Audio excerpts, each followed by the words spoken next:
Call Saline City Council meeting order. Please rise for the Pledge of Allegiance. I pledge allegiance to the flag of the United States of America and to the republic for which it stands, one nation, under God, indivisible, with liberty and justice for all.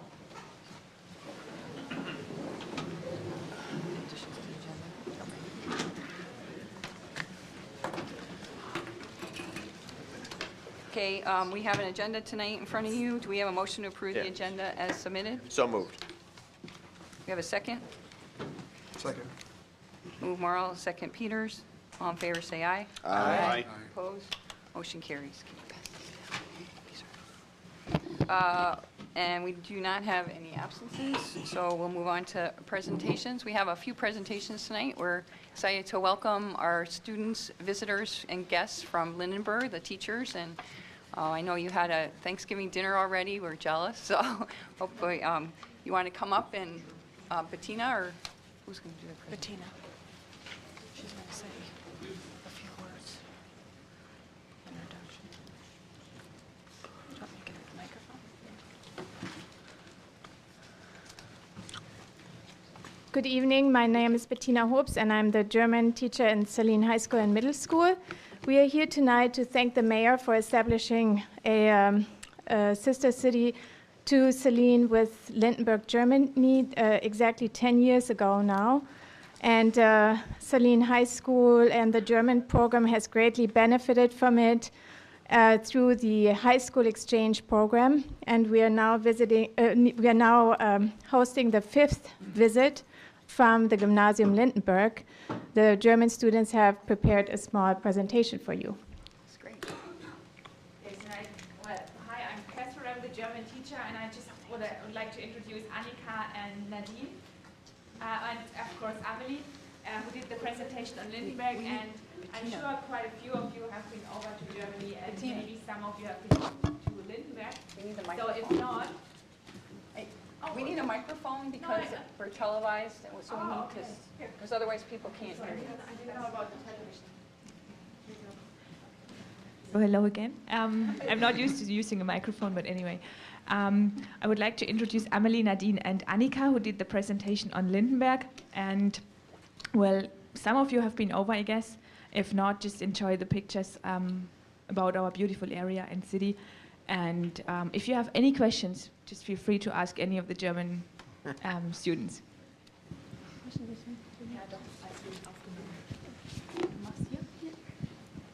So hi everybody, we're the exchange group from Germany, and here you can see our little city called Lindenberg. It's in the south of Germany, and in the upper corner you can see our mayor. He's called Johann C. And in the left corner you can see our symbol of Lindenberg with our church. So there you can see our church. It's the symbol of Lindenberg, and that's our Waldsee. In the summer we spend there much time with friends and swimming. Okay, hi, I'm Nadine, and this is our sport activities. There you can see the stadium. It's next to our school, and we have 8 tennis courts. And in this corner, that's our in-hall pool. In the stadium, there's a beach volleyball too, and there's a ice stadium. In the winter we can, ice ski and something. Ice skating. Good English. They're good English. That's our park in Lindenberg. Here you can see the church again, and it's really new. He's made 2011. And our park. That's our city hall. In the front of it, it's the city center of Lindenberg. It's not so big, but the city center. And here you can see one of our churches, two of our churches. The church on the weapon again, and another church. In Lindenberg we have 3 schools. In this corner, it's our school and the 2 other schools.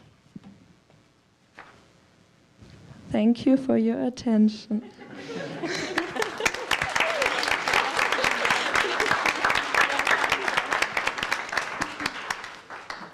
Now, before we just, or you just go on with your agenda, I would like, sorry, Forgot about that. Before you go on, I would like to ask the German students just to bring the gingerbread over to the city council members. So we just brought some typical German gingerbread and, well, enjoy. Thank you. It's great. I just want to say congratulations. Your English is very good. You guys were excellent. The presenters were Thank great. you. I And appreciate that. it's great to see Very pictures kind of our of you. sister city in Germany. For those of you that haven't been to Lindenberg, I think you can see why we're so fortunate to have a beautiful sister city like that and have the great friendships. I know the students are having a good time with their fellow students, and you're here for 3 weeks. Bettina, you want to talk a little bit about, Frau Hopes, you want to talk a little bit about what they're doing while they're here? Just briefly, I think it would be good.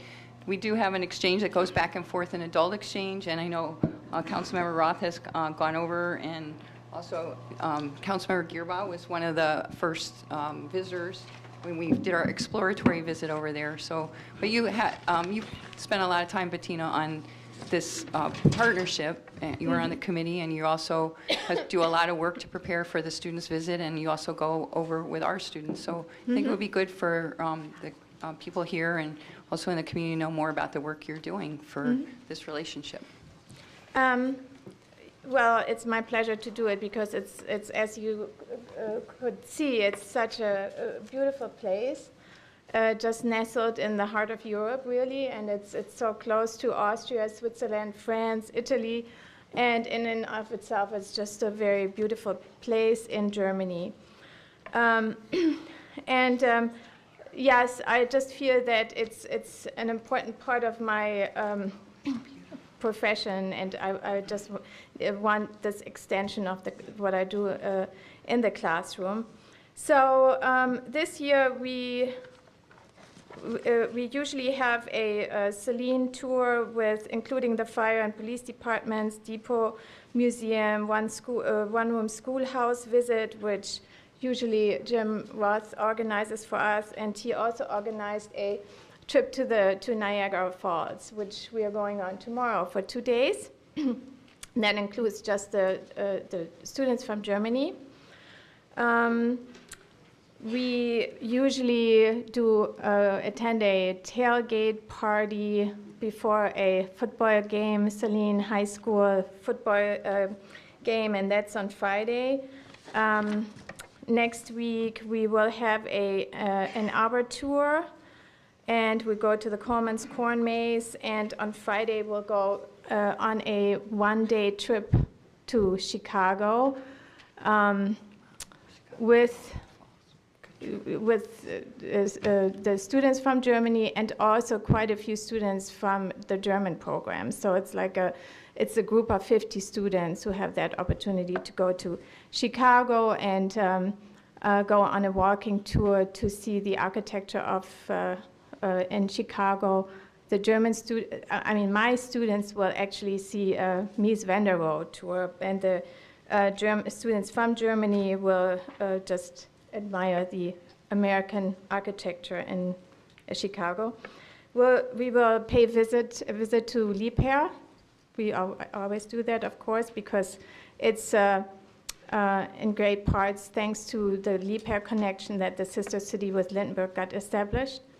And then it's almost time to say hello, to say goodbye. I mean, there will be Halloween party. Of course, that's one of the great highlights for the students from Germany to experience Halloween, Thanksgiving, Halloween, and football games. So American fall events here. So, and then next year in the summer, at the end of June, we will all go over there for 3 weeks. Great. Does And anybody that's have always a great questions? time. Just a comment. I just wanted to thank Bettina very much for all of the work that you've put into the sister-city relationship and the enrichment that this school exchange brings to the relationship between the two cities. Wow. Great job. Thank you. Thank you very much. I appreciate that acknowledgement, and I also want to thank you, especially the mayor, the city council, Jim Roth, and then, of course, all the families in Saline that have supported this, and the administration of the Saline area schools that have supported me for all these years. Thank you. Thank you.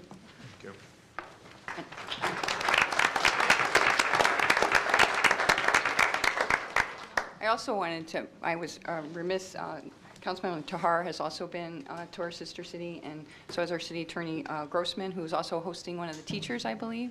So I think all of our council says Willkommen im Saline.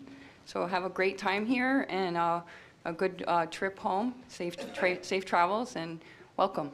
We're glad you're here. Just one more thing. I know that you do have a Lindenberg display box outside. We do. Jim, maybe you can just get up because you're wearing the shirt tonight.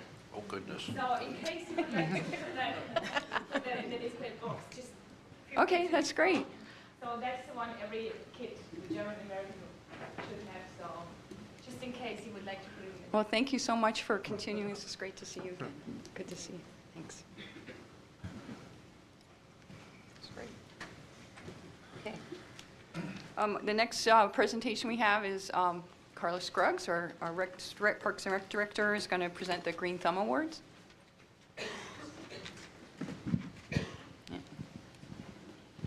Testing. Okay. Tonight I have the honor to present our 2012 Green Thumb Award recipients. The Green Thumb Award is a program put on by our Parks Commission. And if you don't mind, I'll talk to the audience because we all know about this. Our Parks Commission is a group of volunteer residents who are stewards for the parks. And one of the programs that we offer is the Green Thumb Award. And this is a way to say thank you back to the community or to the residents and businesses who take the time to beautify their yards and window boxes and planters and streetscapes and things like that to make Saline a more beautiful place. And this year it was a big drought, if you didn't know that. So we still had some very, very beautiful lawns and flower gardens, and we really appreciate, I think on behalf of City Council and all of Saline, we appreciate all the time and effort and money that you put into your yards this year. So we had, we don't have necessarily winners, but we have two different categories. We have a commercial, and our commercial, the person that we're recognizing this year is Dr. Singleton. And if he would come up, we have a plaque to give to him. And if you haven't seen his property in front of his building, it's absolutely gorgeous. So we'd like to thank you. Oh, very nice. Thank you very much. Yes. Would you like to say it? Thank you very much. It's an honor to be recognized as an award winner here for the Green Thumb Award. And I just want to thank you for the recognition. Thank you. And our residential award winners, we have 4 this year. It was we had 37 applicants or nominees this year, so it was very tough to narrow it down. But we do have 4 award winners. The first one, Susan and Patricia Anderson. If they're here, could they come up? I didn't meet them beforehand, so I was afraid they weren't here. But they have a house on Woodland Drive, and we'd like to recognize their efforts. Our next award winner, Beverly Bennett. Could you come up, please? I should have done this before. Beverly, this is your award this year. You have a wonderful watering can with your name on that and recognized. With this watering Would you like to say anything? I've had a lot of trips with this watering can. But I thank you, everybody. I enjoy the garden, so that's why it's there. Good. Thank you very much.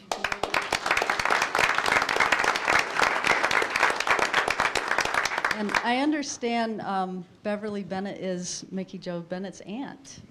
So, very nice. Our next award winner, Jim and Sherry Handcamp.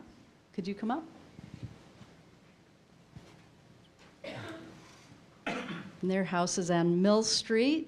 Please drive by. This is your award. Would you like to say something? I guess all I'd like to say is that we thank you for the award, and we thoroughly enjoyed working on it. Great, thank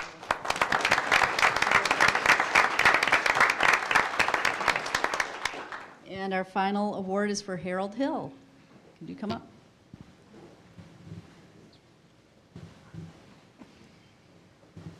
And your watering can, sir? Thank you for the award. We appreciate it. Thank you. Oh, thank you very much.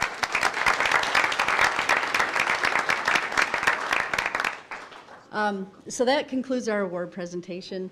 But I would like to say a special thank you to our park commissioners. They take time out of their day to put the signs out at each of the residences, and they take photos, and they spend a lot of time on this. And also a special recognition for Mike Popovitz, who is no longer on our commission, but he headed up this whole program this year, even though he wasn't on the commission. We really appreciate it. So, thank you. Thanks, Carl.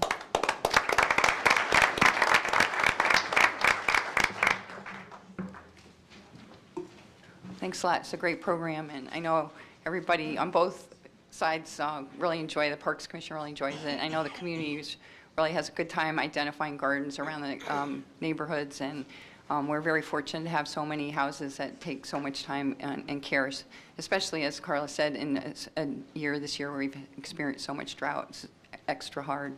Our next presentation is Elizabeth Hull here. There's a lot of people, sorry, there's a lot of people here, so you get a chance to see. And you want to be plugged in, right? Yes, please. Okay.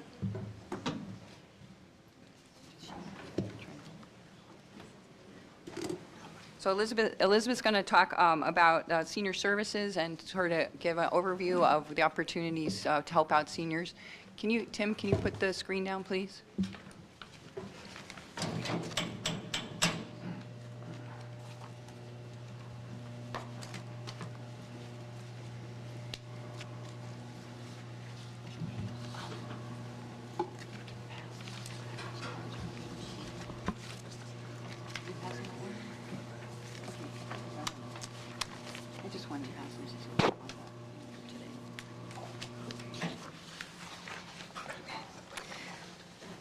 Thank you. I appreciate an opportunity to address you today.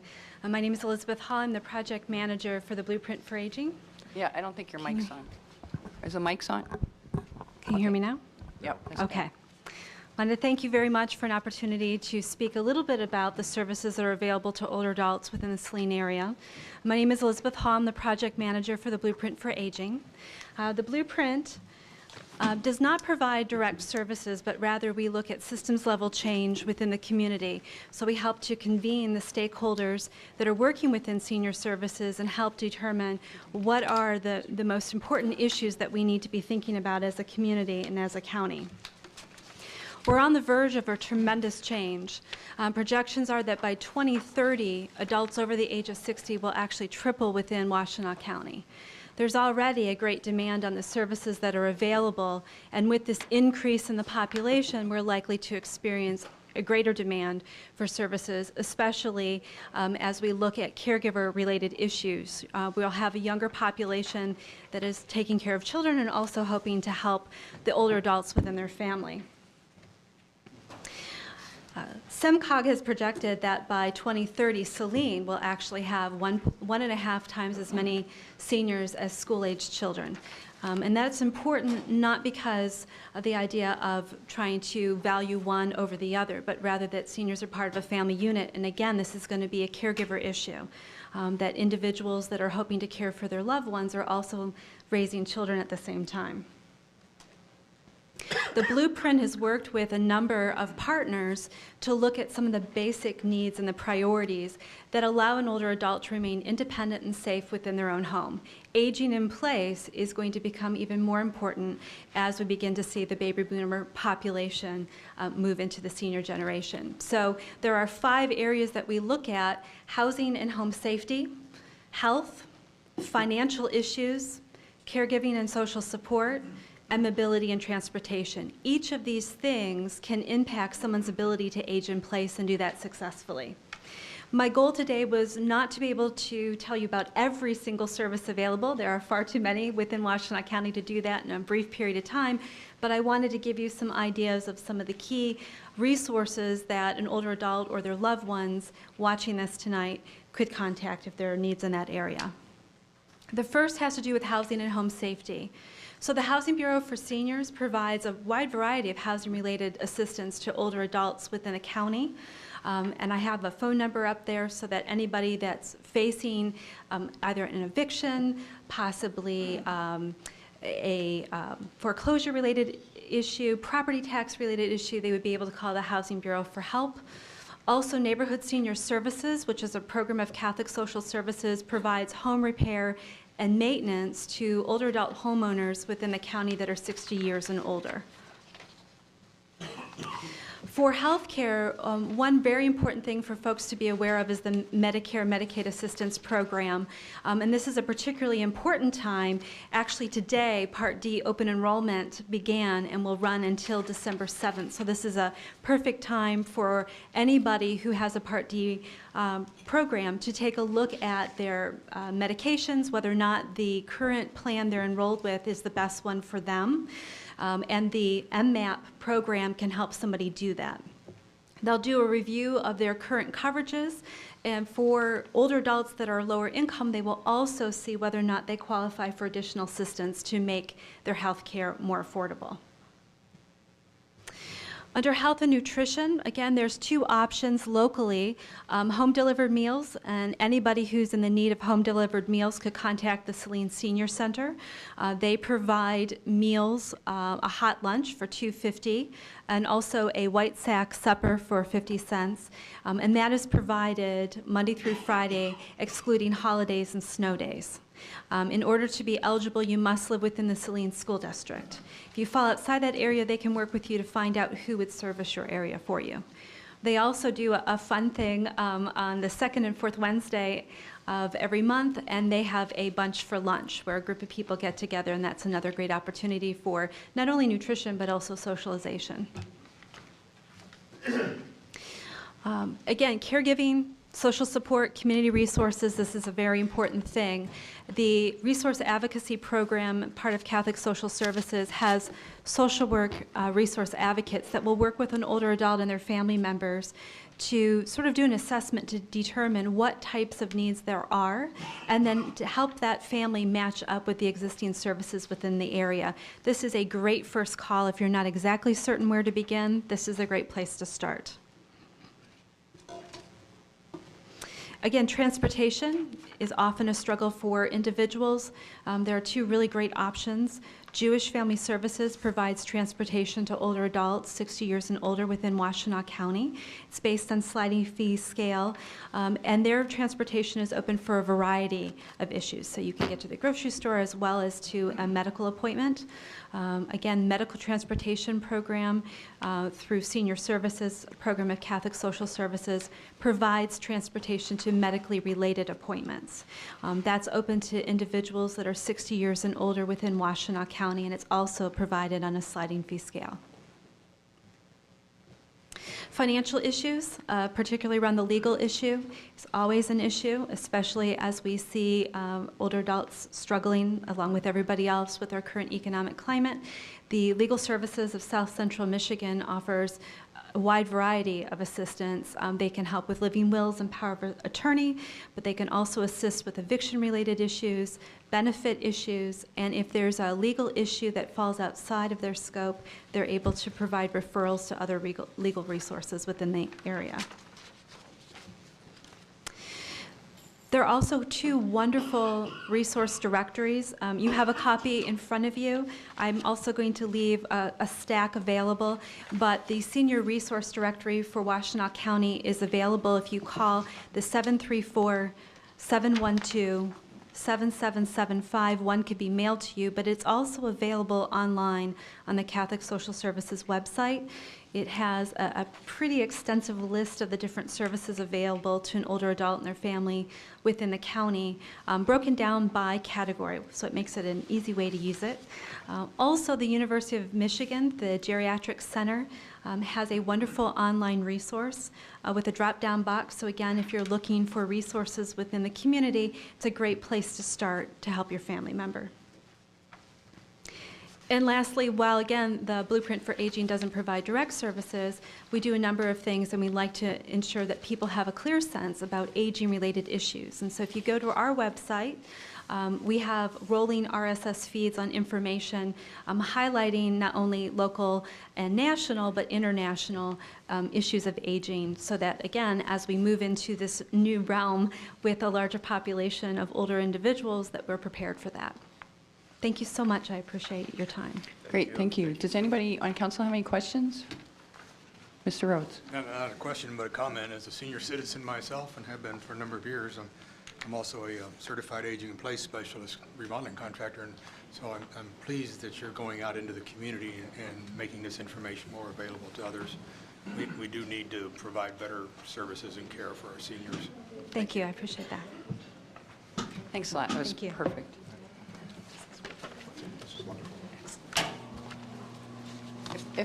If you find this helpful, I was suggesting to Todd that we put it on our website.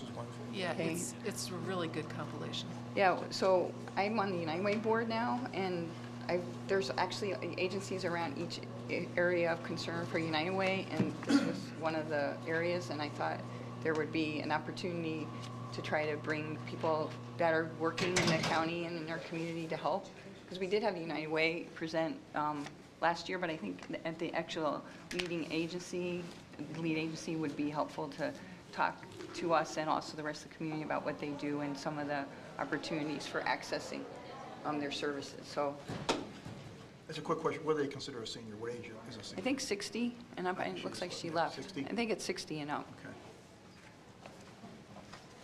Okay. Okay.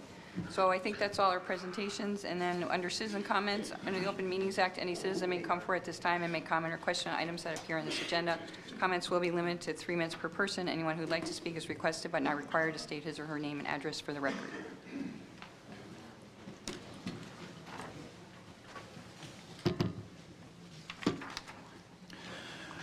Glen Law, 521 Canterbury Drive. The new transit authority. I know that will be up for discussion later in the agenda. While I do agree with the merits of the plan, I would hope that council will, as I expect, will weigh the issues and discuss them and look at all the pros and cons of it. Certainly, as pointed out, with our aging population, and of course those who are going to college or younger population hoping to go to college. As was pointed out in the presentation a couple of weeks ago, it may not be easy to afford that car to be able to go to school if they want to go to the University of Michigan or, excuse me, Eastern Michigan University. So I think it's good to have something like this in the city, but I think also that the citizens should have some way in it as well, given the fact that some of the citizens will be able to take advantage of it, and others may not see the need or take advantage of it. So you want some sort of buy-in from the residents on this as well. So thank you. Thank you.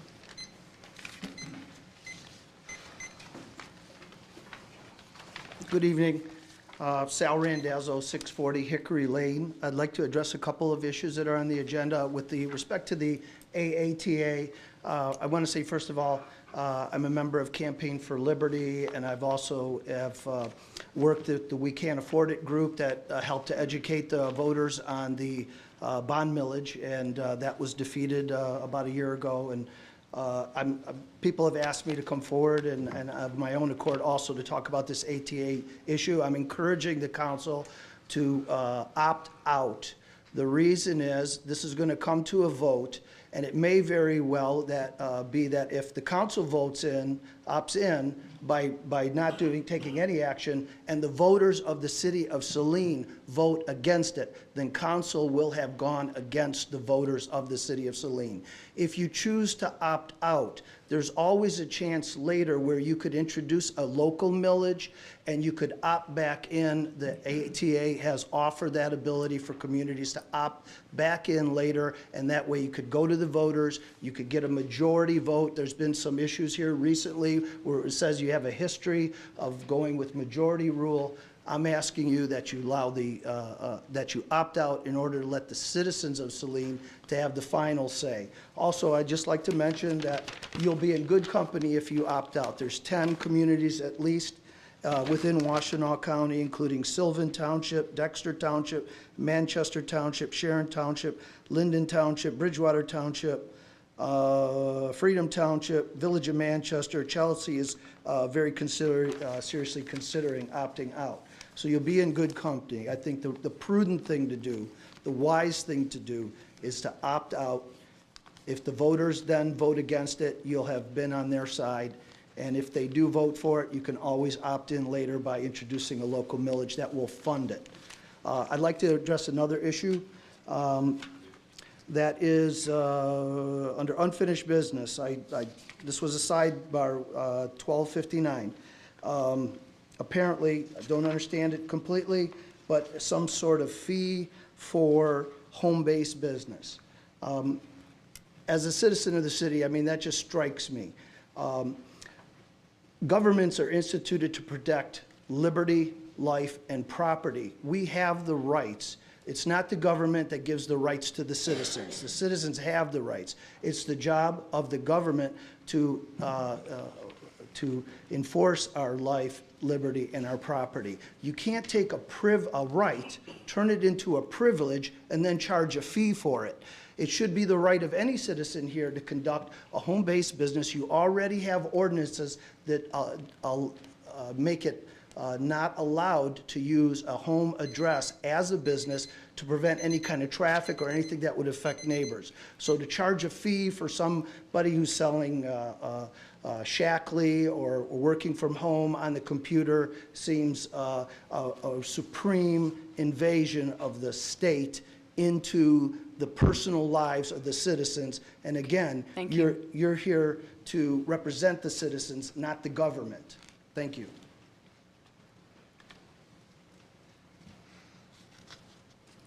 Sir, further citizen comments?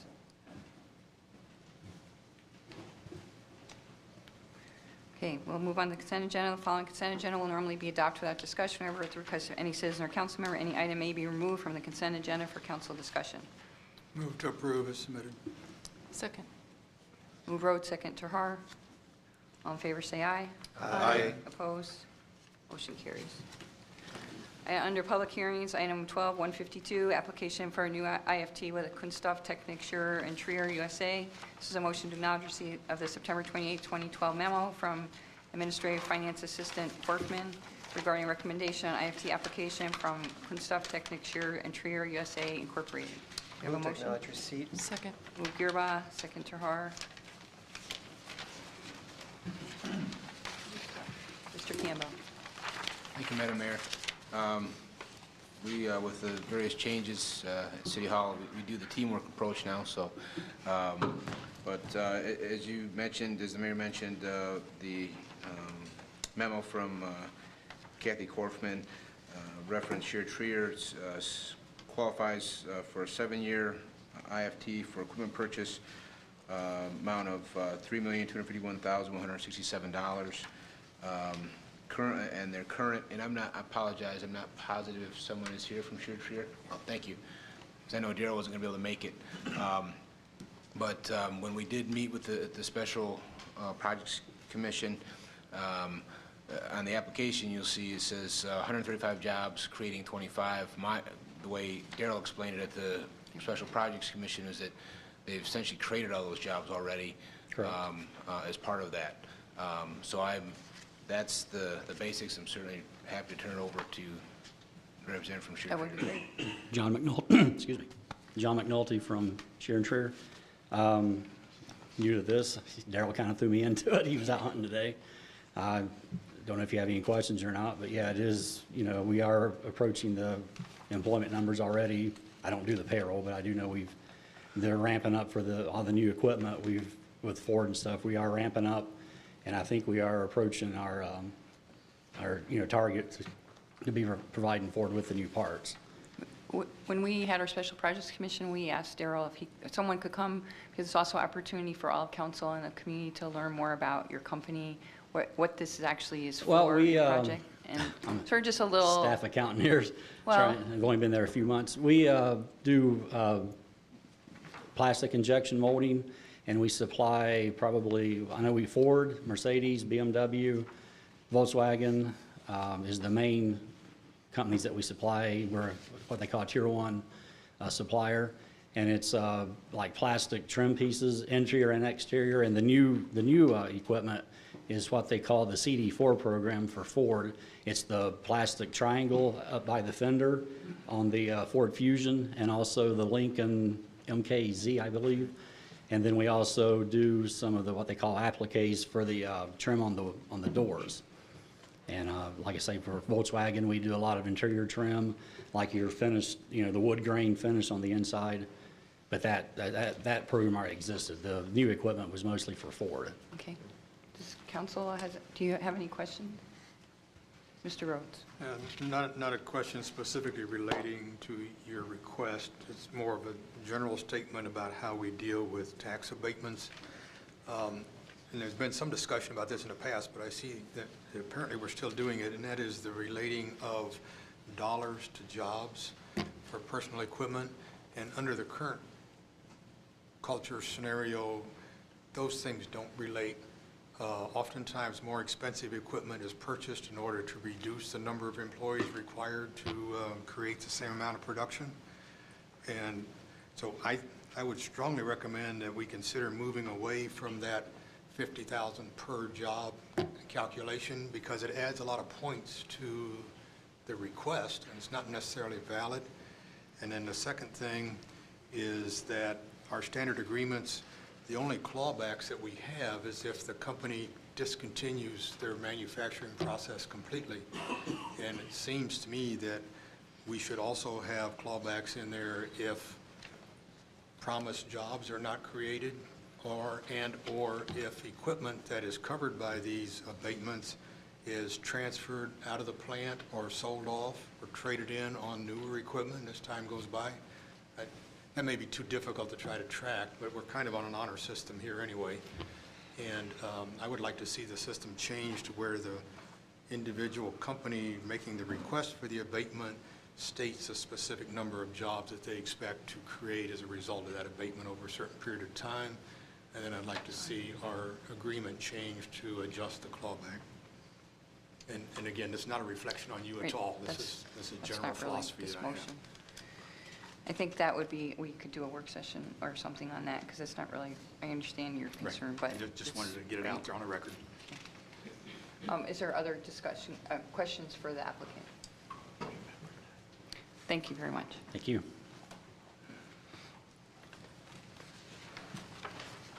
So we have a motion on the floor to acknowledge receipt of the memo. Is there any questions for Mr. Campbell?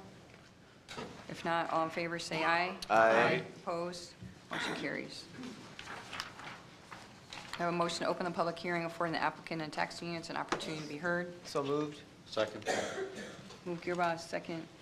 Roth? All in favor say aye. Aye. Opposed? Motion carries.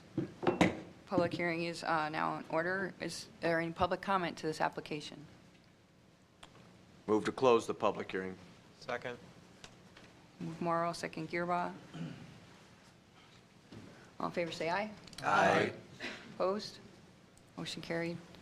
Public hearing is now closed. This will be a motion to approve and adopt or not adopt the resolution approving application of Kunststoff Technik Scheurer and Trier USA Incorporated for industrial facilities exemption certificate in the amount of $3,251,167 for personal property for a period of 7 years, subject to the terms and provisions of the tax abatement agreement to be entered into by the applicant with the City of Saline to authorize or not authorize the mayor and clerk to execute said tax abatement agreement as prepared and approved by Attorney Grossman.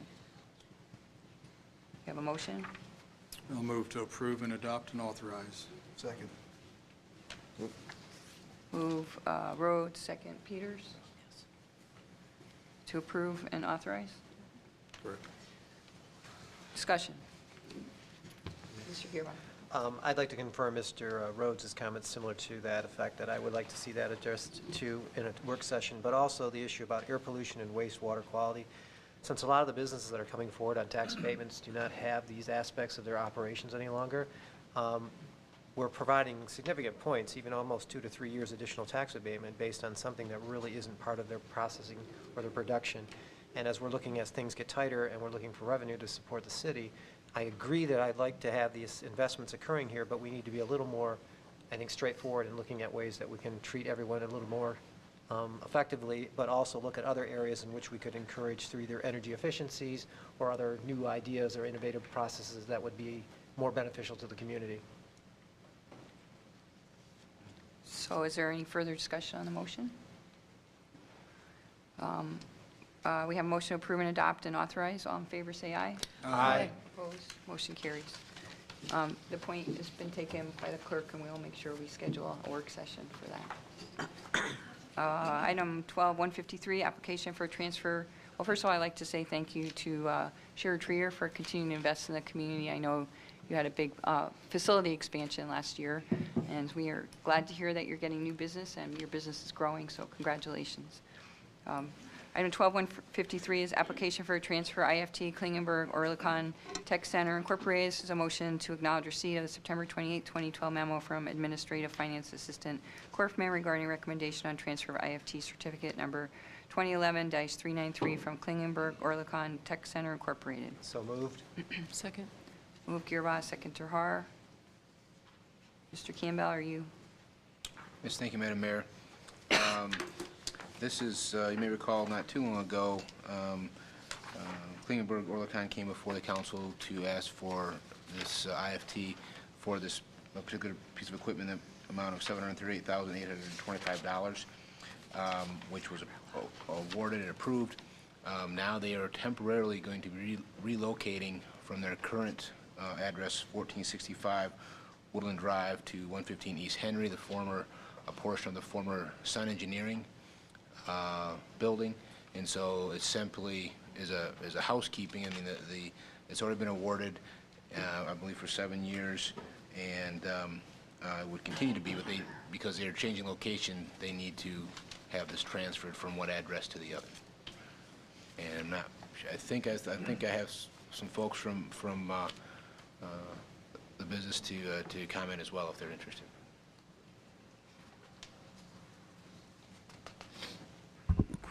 Good evening. Jens Kretschmer. I work for Klingenberg Oerlikon Tech Center.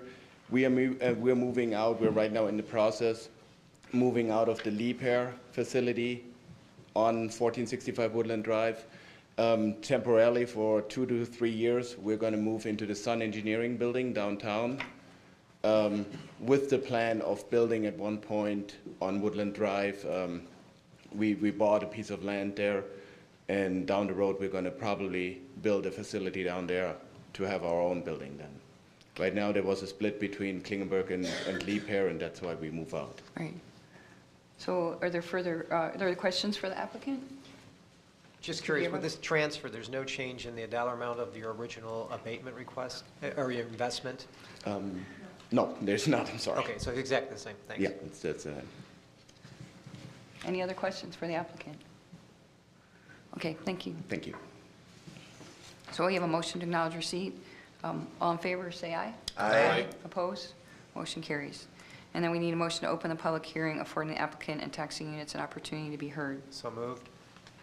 Support. Move Gearbox, second Rhodes. All in favor, say aye. Aye. Opposed? Motion carries. Public hearing is now open. Is there anybody that'd like to speak to this application? Move to close. Second. Move Gearbox, second Morrow. Close the public hearing. All in favor, say aye. Aye. Opposed? Motion carries. Public hearing is now closed. This is a motion to approve and adopt or not adopt the resolution approving application of Klingenberg-Oerlikon Tech Center Incorporated for transfer of location of industrial facilities exemption certificate number 2011-393 to 115 East Henry Street to remain in force and effect until its ending date of December 30th, 2017, subject to the terms and provisions of the tax abatement agreement to be entered into by the applicant with the City of Saline. To authorize or not authorize the mayor and clerk to execute said tax abatement agreement as prepared and approved by Attorney Grossman. Move to approve and adopt and authorize. Second. Move Morrow to approve and adopt and authorize, a second by Tahar. Discussion? Mr. Gearbox. Just a question. On Sun Engineering, when they were in there, what kind of abatements or incentives did they have? Anything? I believe they did. I can't, off the top of my head, I think they had some equipment. So as a result of their business going out, what happened with that? Oh, I'm sorry, I apologize. I thought we did, but we do didn't not. have anything? Our city assessors clarified. Okay. I remember the whole rezoning of it and everything, so I wasn't curious as what happened to it. Okay. Thank you for the clarification.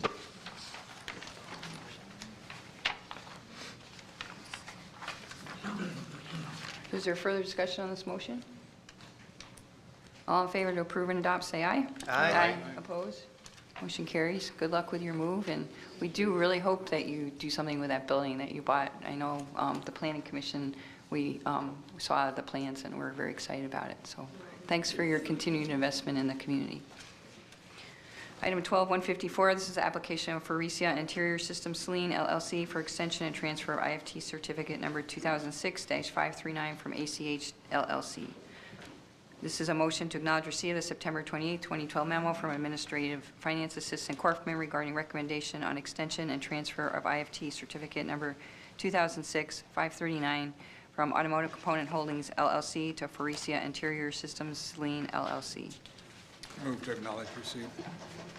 Second. Move Rhodes and second Peters. Mr. Campbell. Thank you, Madam Mayor. This is one of three requests from Faurecia.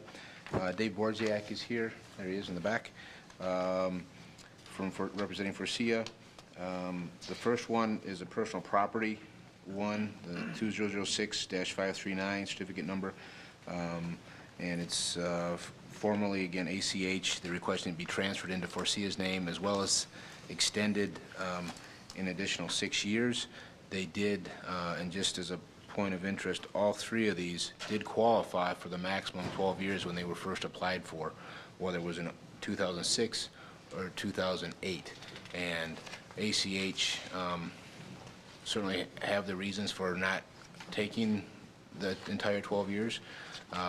I cannot speak to the 2006 reasoning because I was not here, but the 2008, we did clarify and make sure that they knew that they had 12 years, and they said they understood.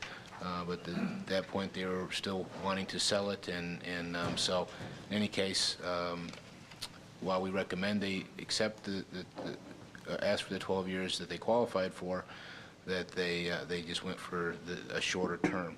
So this is asking for an additional 6-year extension as well for this particular IFT certificate.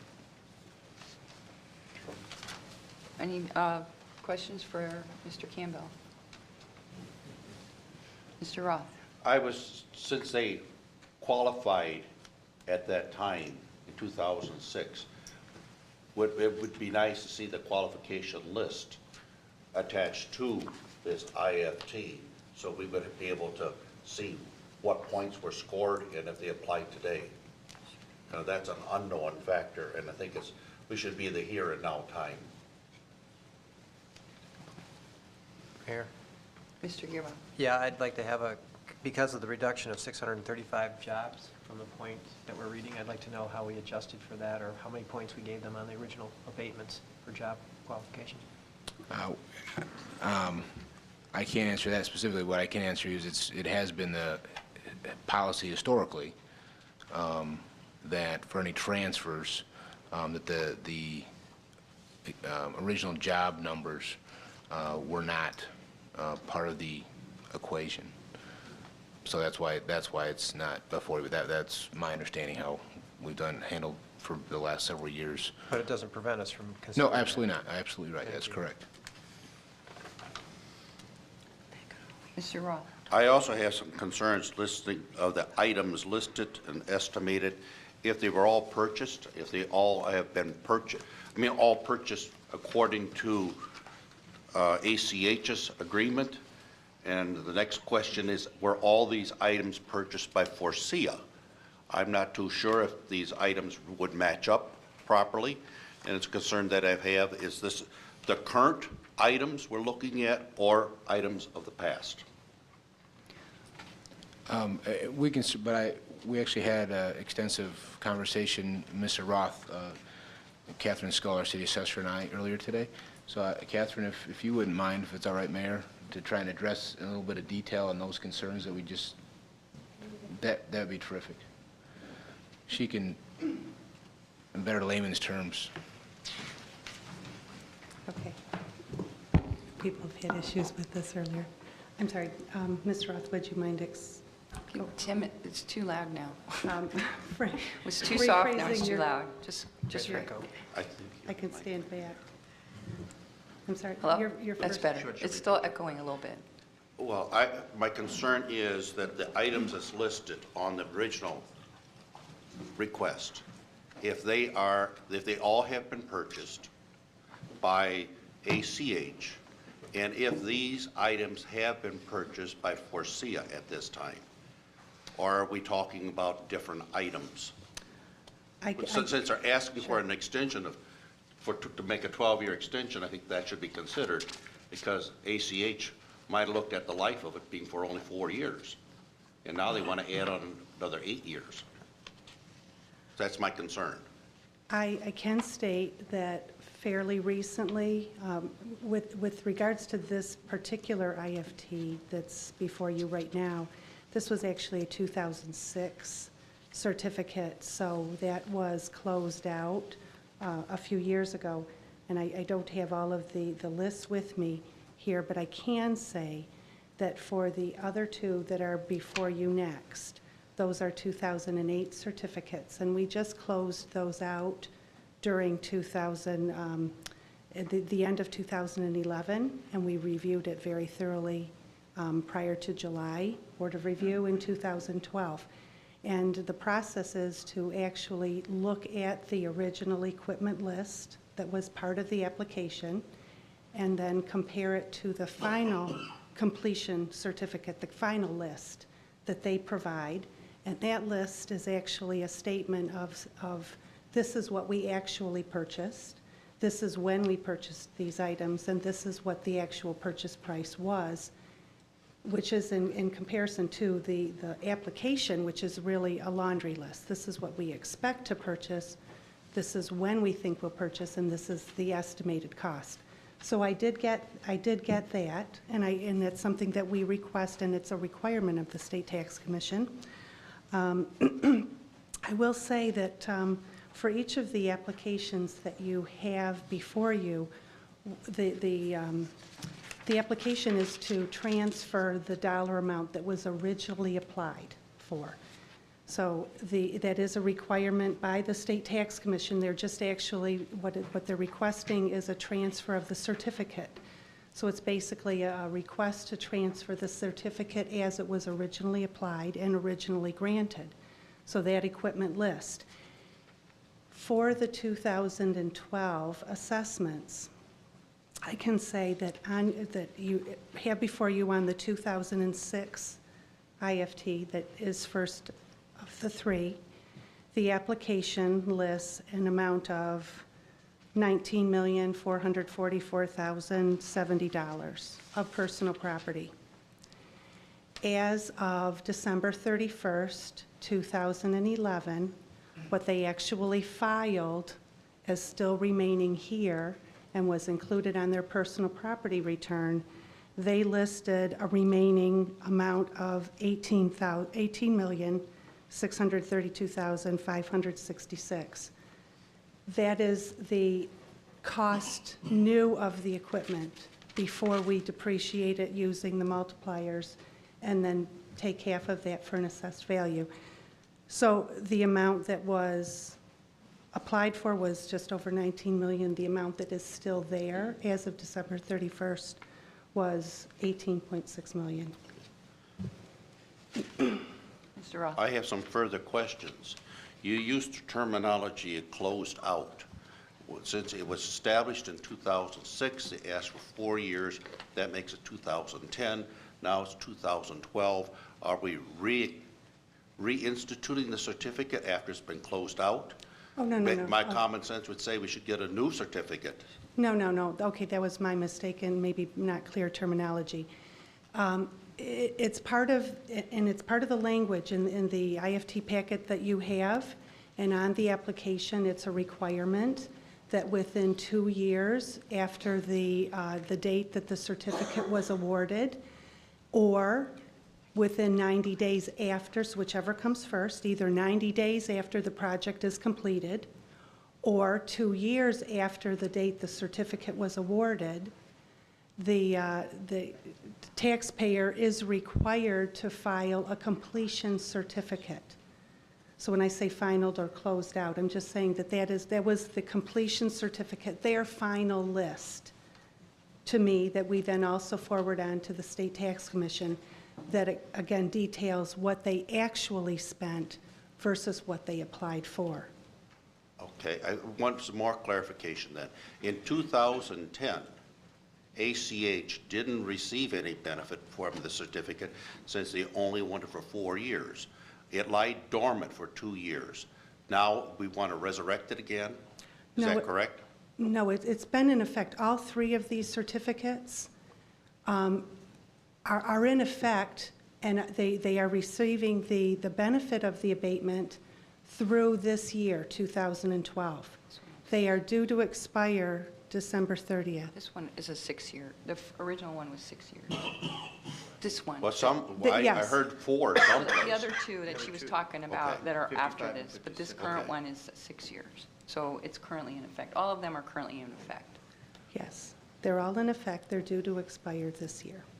Thank you. Mr. Gearby. This is more a general question for you, Catherine. What's the amount of revenue that we will forego by extending these out?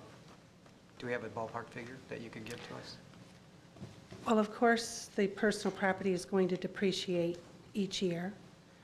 They can't add any new equipment. I think that's important to know. They'd have to apply for a new IFT if they were going to add any equipment. This is only for the equipment that's already there.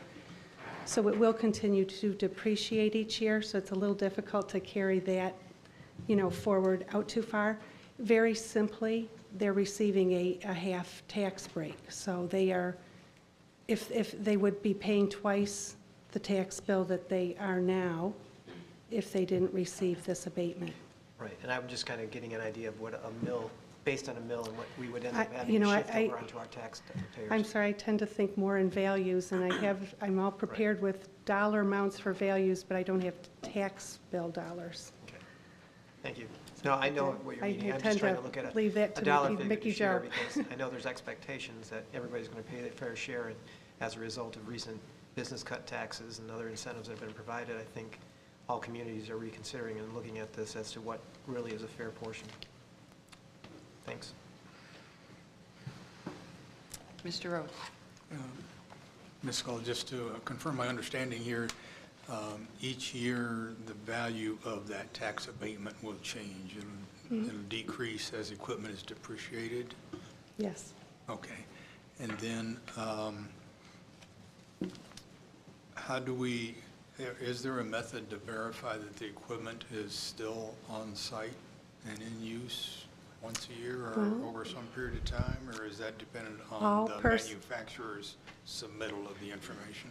For the most part, personal property is a self-reported tax, just like income tax is. There are occasional audits. The county may do a spot audit from time to time, but for the most part, if things look legitimate, they are accepted and used. Usually we do just base the values off of what is reported. Okay.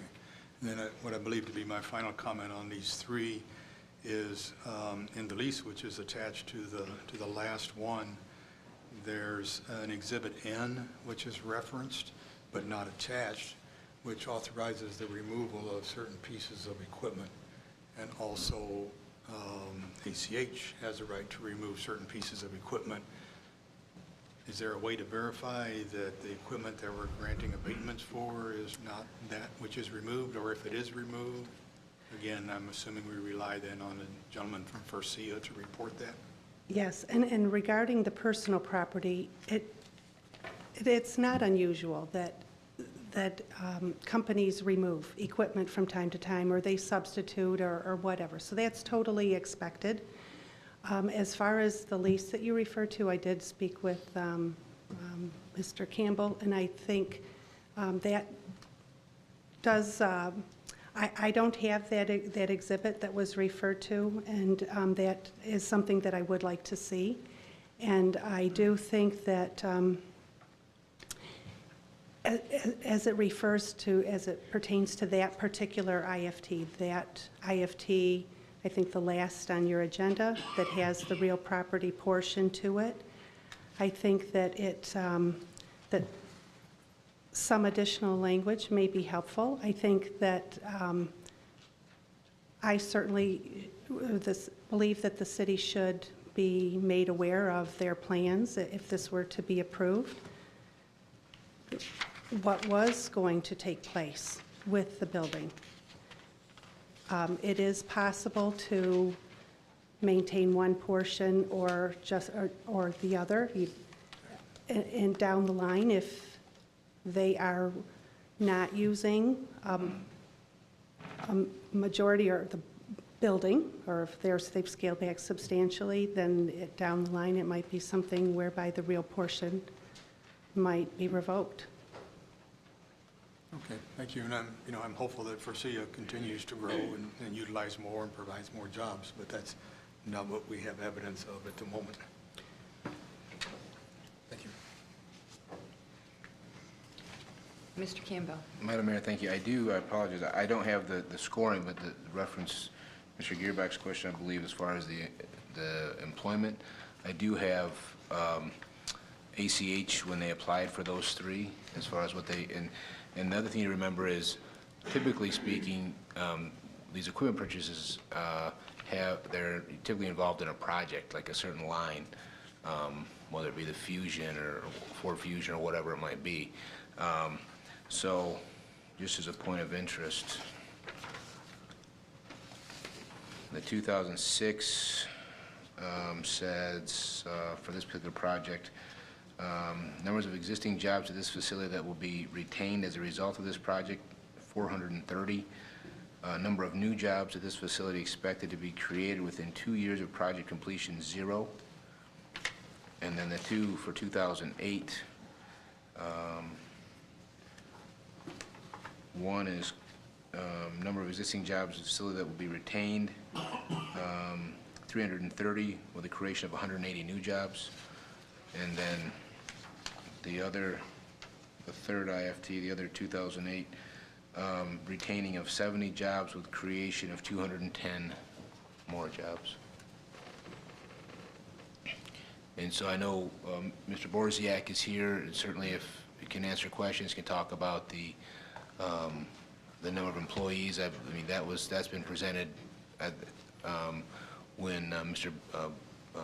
Buford was here, when he talked about the purchase of the business and the ultimate reduction of employees at that facility at some point as they make the transition from where it is currently to what they would like to see it in the near future. I think you want to just, do people have questions for the applicant? Comment, but not a question. Do you? Not a question for that. My statement's going to be more about the job. I'll explain how I think my approach on this will be. So you don't have questions for the applicant? No. Do you have any more for me? I don't believe so. Thank you very much. Thank you, Catherine. Okay, so we have a motion to acknowledge receipt. Are there further questions for Mr. Campbell? No? All in favor, say aye. Aye. Opposed? Motion carries. We need a motion to open the public hearing. Move. Morrow, do we have a second? Second? I second.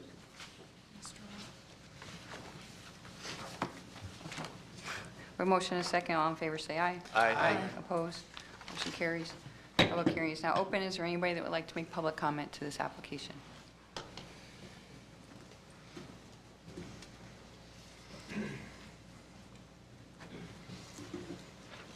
Good evening, Mayor. My name is Luke Bonner with Ann Arbor Spark. From my vantage point tonight in general, it's, I think, an extremely enviable position of any community across the state to have the amount of foreign direct investment that was discussed and considered by City Council tonight. So definitely a good opportunity for the community. In terms of the Forcia project under consideration for the 3 abatements being transferred, ACH was created in 2005 to sell or close 23 Vistion facilities. And along with this, in a recently acquired facility in Sandusky, Ohio, that pretty much rounds out the disposition of that line.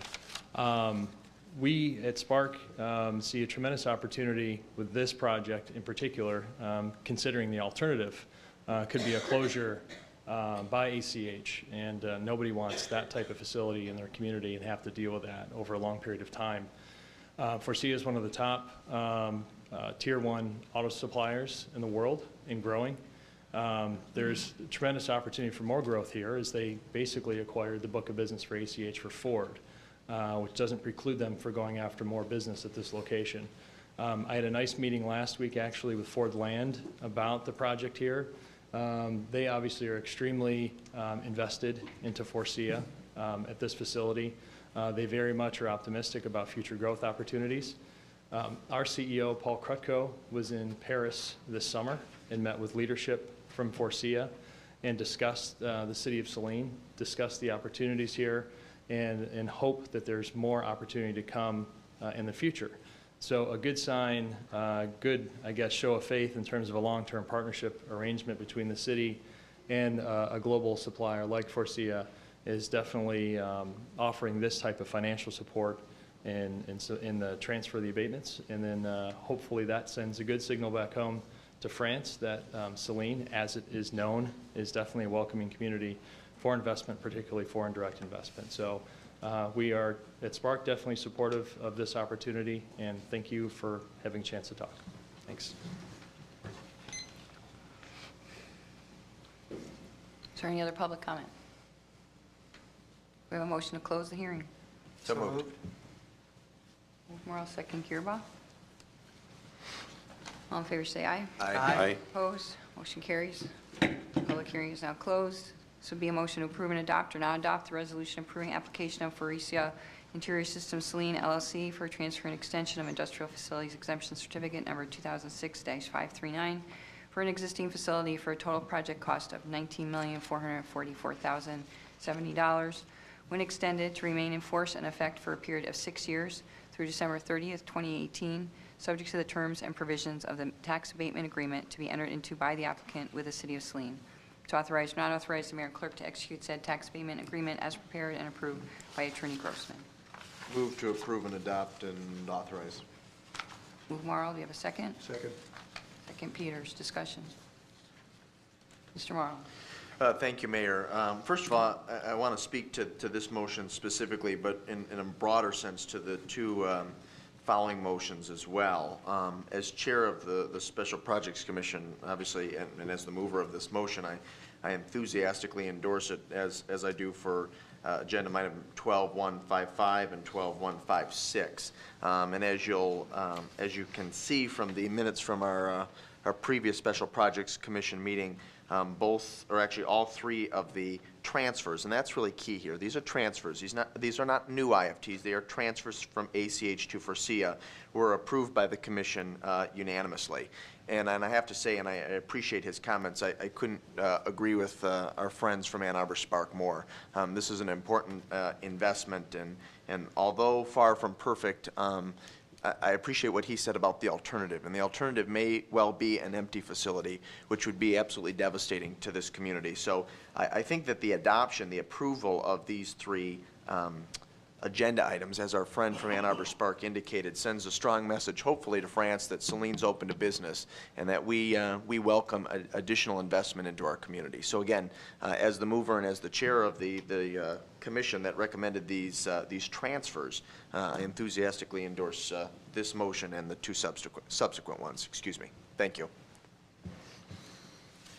Mr. Gearbox. I do agree that we need to proceed forward with abatements, but my concern is that based on what has occurred with this factory and basically the type of investment that's occurred from the state in general, there's a lot of tax dollars that are being supporting this company, and the fact that I see them not only getting credits here, but they moved our jobs from the city to another location.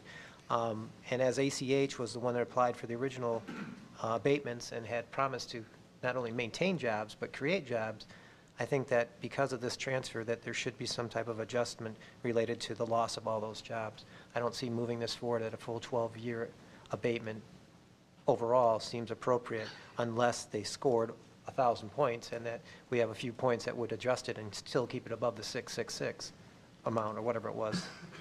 But at this point, I have a concern with that, and I've been voicing this concern since we've had this issue with other companies in the town, and it doesn't go well with trying to reinforce or even support the reason why we do these. The idea is investment. I agree we have them investing, but there needs to be some accountability either to the original company that requested it or the one that is inheriting it, because they did remove well, in this case, 635,000 jobs, whatever. So my concern is that I think there should be some accountability for the loss of jobs.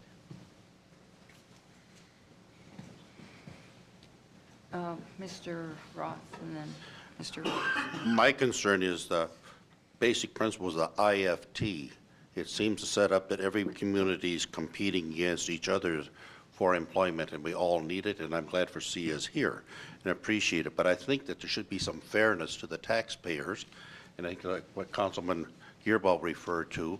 And I also think the intent of the IFTs is not to pass this along. It should really be the here and the now with the people, what's happening, instead of, I look this as a new company, and I just hate to see the stuff passed forward, and especially on things that were purchased 5-6 years ago. So that's my whole question, as far as questioning the fairness of the IFT programs. I know we're put between a rock and a hard place to compete with other communities. We'd like to keep our status as being a good community, but I think we should be fair to our taxpayers and fair to the intent of the IFTs. And that's where my line of questionings come from. I like to have everything clear-cut, financially correct. Two things. One is I wanted to perhaps clarify an earlier comment that was made this evening, in that these three items before us are not simply transfers. They are also extensions, and therefore we are, in fact, if these are passed, we are granting forgiveness of a portion of a tax bill, so that's real money from us. The other point, picking up on Councilmember Gearbox's comments, would there be an issue if we held approval of these or voting on these until our next meeting so that we would have time to evaluate the differential in current jobs versus previous jobs when the initial IFTs were granted? I suspect that we're probably going to end up finding that there's still enough jobs to have approved it, but it would be nice to have that evaluation done. Mr. Campbell, can you answer that? Sure. The biggest concern is a time concern. What Department of Treasury tells us is to guarantee that they get passed for this year, because after they go through the City Council, they have to be submitted to Department of Treasury, and they won't guarantee that they'll be approved at Treasury if they're submitted after October 31st. So that would be, so that potentially it could miss this year, and if they were approved for the next year.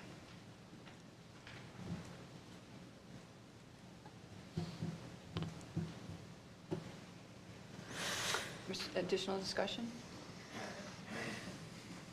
You have, Mr. Well, I would just say I've not heard, with no disrespect intended to my colleagues, I've not heard any anything articulated tonight that, in my opinion, would prevent us from moving forward on these 3 agenda items.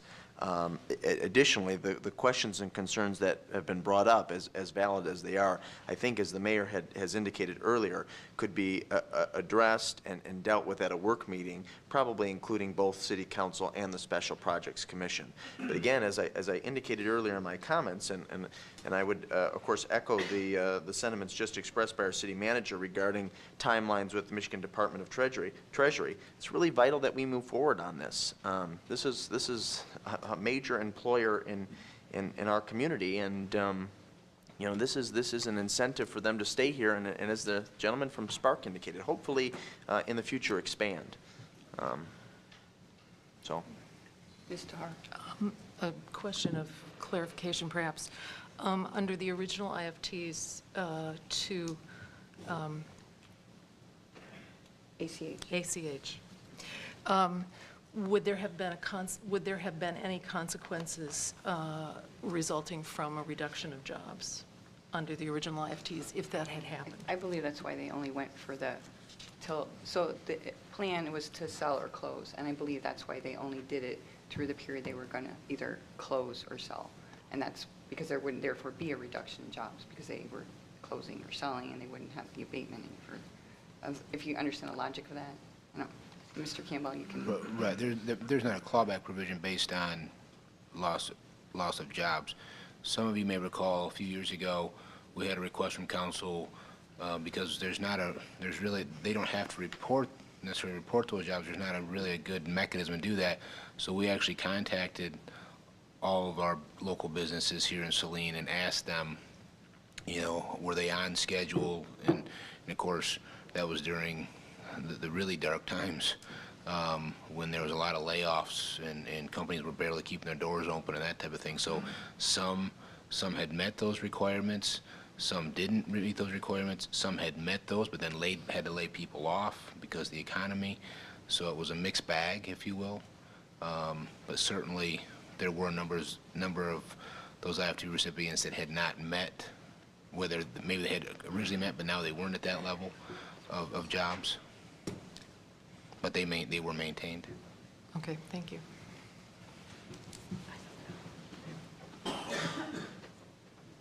I'll just make some comment. Mr. Roth, do you have further discussion? Yes, I have a comment.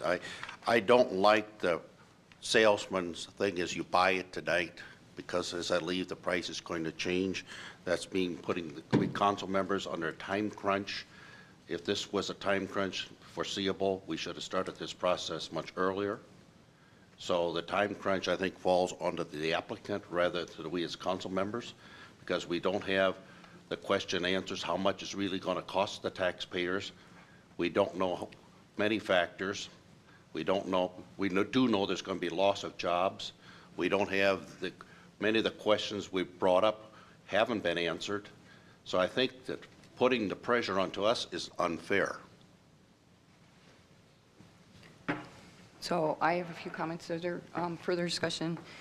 As to the loss of jobs, it is frustrating, I think, for this council and for this community to have the cyclical nature that we have in the automotive industry. However, that's what we have.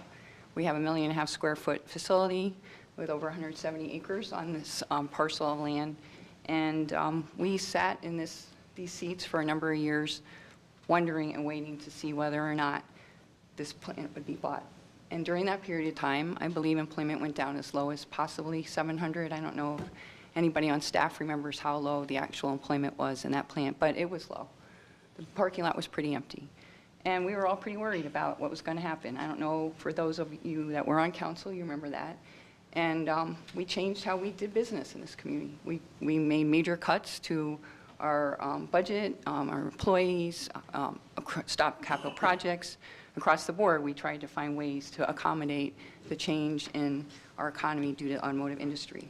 And I believe, as was stated by Innover Spark, that we're very fortunate to have an investor.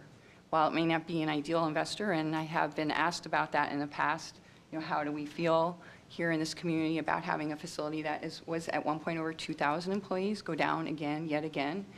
I think we have a mixed blessing there because, of course, we'd like to see it fully utilized as a plant. But the fact of the matter is, the option was that the plant was either going to be sold or purchased. And it has been purchased by one of the leading global OEMs in the world. And actually, I believe it would be helpful if the applicant came up and could talk a little bit more about your business and your intentions with this facility, because this discussion on this application will be resolved here pretty shortly. So if you could come and talk a little bit about the business, that would be very helpful, what your model is and your plans are, so that I think this council and our community could understand the level of investment and your future plans, because it's not just about the employees. I think there is some frustration in this community that as part of the purchase, there are a number of jobs that are being transferred. But there is also some talk from the company of future investment in the plant, and there is a transition plan to get their model of operations going. And it will be a transition of employees. So while I understand that there is some concern regarding these abatements, the fact of the matter is this is a multi-million-dollar investment. The only way they get an abatement is off tax dollars that they will be having to pay. It's not a number that we're giving back. It's only a credit off their current tax bill. So I just want to clarify that people understand that this isn't, a credit. I think that I mentioned that to City Clerk Hill, that I think as part of the abatement process, when we do what the clawbacks and other ideas that have come up, we should also talk about the IFT process and how tax revenues are collected and distributed and how the IFTs work, because we have a few people on council that I think aren't as familiar with that process as we have in the past. But I think from my point of view as mayor in this community for 14 years, I think it's really important, again, what Mr. Morrow said, and I believe all of this council recognizes the importance of one of our #1 employees in the community and their continuing investment and plans for continuing to invest in the community, and that we do support this abatement because it does actually qualify by the level of investment, which it qualified back when it was owned by ACH. So while I understand the concerns about not allowing a credit for the future, the fact of the matter is those dollars are still invested in this plant, and there's still taxable revenue that could be coming to this community. So I personally recommend that we do accept this transfer and the other two. But if you could spend a little time talking about your plans for the plant. I know that there's been, we've had Ray here before, but I think it would be helpful if you talked a little bit about that. Okay. Todd, I believe if we're passed tonight, that the next step would be for C and the city to sign a contract. Is that correct? Well, this would go before, we would send, this would be, if this were, for instance, approved, we would then have the documentation, there is an agreement, correct, between the city and Forcia, and then we would process that and send that up to the Department of Treasury. Yeah, so I mean, so we fully understand. I mean, we know we're coming into this IFT application, and we've committed already, just by virtue of our investment. I think we spent about between $65 and $75 million to buy, not the plant, just the equipment. We also signed a lease between Forcia and ACH, and we also signed supply contracts with Ford, I think 5 or 6 or 7 years, to operate the plant. And this is not part of what we're talking about tonight, but between now and mid-2013, or the end of 2013, we have plans to more than double our investment that we have in the plant currently.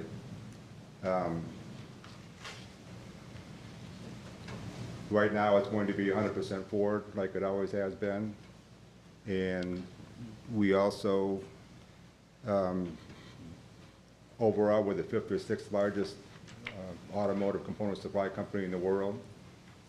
This particular business here, the interior systems business, well, we're #1 in the world. And I believe in our other businesses, the exhaust business, we're #1 in the world. And I believe in our third core business, seating, we are #2 or 3 in the world. The point being that this is only one-third of our business. Ford is one of our clients, one of our customers, of course, along with GM and with Chrysler. Forcia is a European company. We're owned by a French company.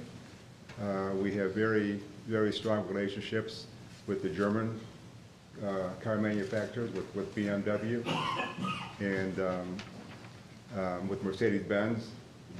And BMW has manufactured in the U.S. for a long time, in South Carolina. Mercedes just came into the U.S. with the new plant in Alabama recently. We're very strong with Volkswagen, who just built a plant in Chattanooga, Tennessee, which is Volkswagen's first U.S. plant. You of course know that Fiat now owns Chrysler. Fiat is another European company who is coming into the U.S. So my point is that we are, at the European company, very, very strong with all of these European companies. And right now, it's a Ford business here in Saline.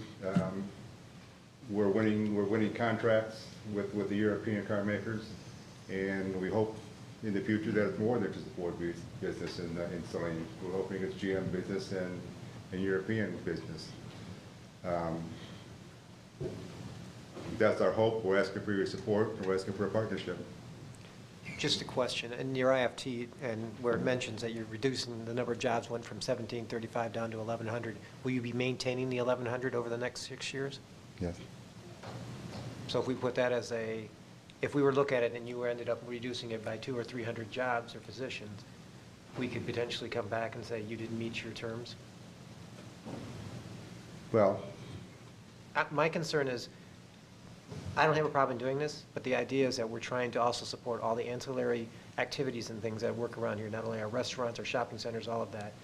And we're giving away a significant tax dollar break, and we have no guarantee that what's going to happen down the road 6 years from now. Because we didn't anticipate, yes, we thought the plant was going to close, but we didn't anticipate that half the jobs were going to go to just 30 or 40 miles down the road from us because the state decided to give up a $500 million credit. So I'm looking at trying to figure out what's going to happen 2 years down the road, and I would like to have some benefit that I can guarantee that the taxpayers, that they feel, yep, you guys have got it, you're in for the long haul for the city. So that's where I'm just trying to look at, it's a give and take situation here, so if we can have some kind of understanding that you don't intend to reduce any positions, I think I could move forward on this abatement. When ACH marketed that business, ACH talked to Forcia about 4 or 5 years ago about buying that business. We took a look at it. ACH has also talked to JCI and Magna, and the hurdle was that when Forcia bought that business, that plant was losing. Every day it was losing $200,000. It was losing over $4 million per month, $50 million per year. And of course, that's not sustainable either for ACH or for Ford or for Forcia or anybody.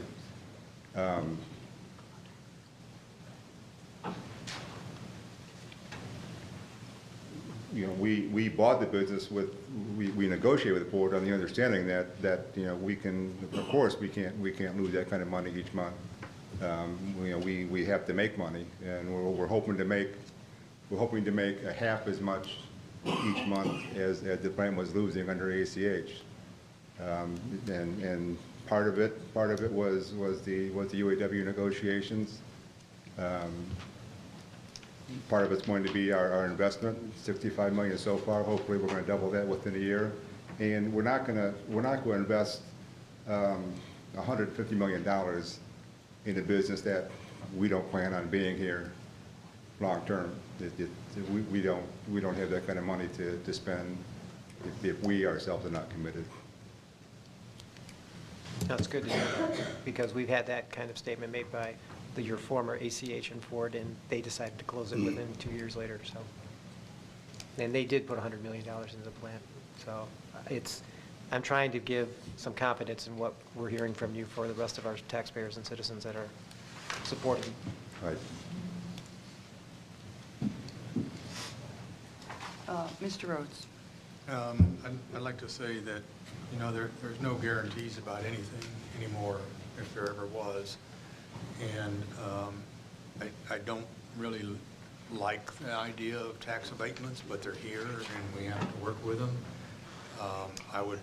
I'm happy that Forcia came in and took over the facility and have made a major investment in our community, and that you have retained a fair number of jobs. I wish it had been more, but that's kind of the way it goes in the world anymore.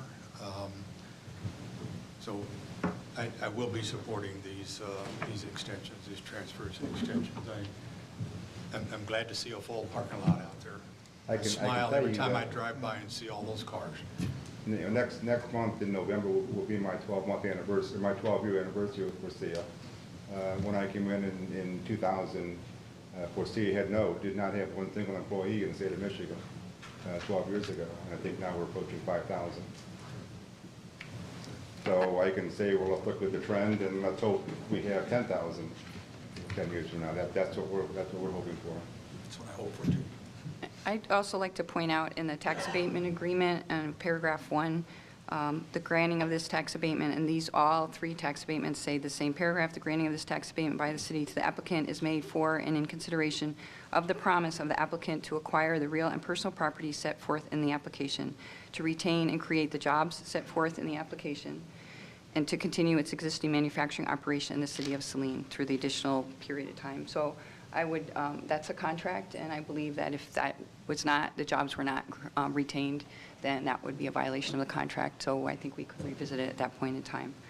So are there further questions for the applicant? Mr. Roth, did you have a question? Yes, I did have a question, and it's in regards of your negotiations with ACH. Was the extension of the IFTs a consideration? Or is this an afterthought or just assumed that was going to happen?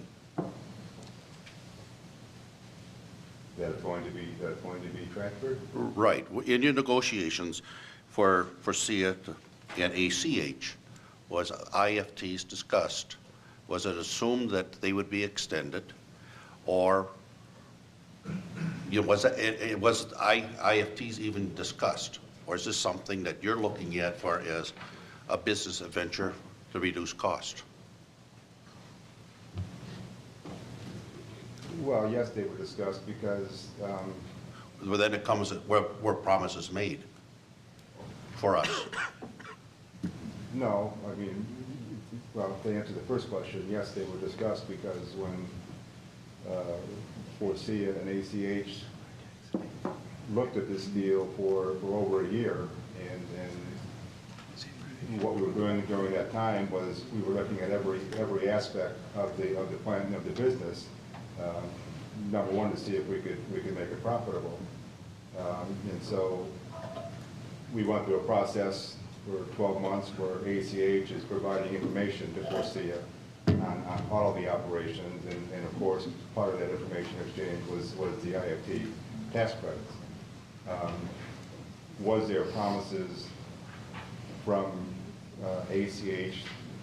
They could not do that, of course, because that's up to the city council to make that decision to transfer them. What Ford and what ACH did do was supported us.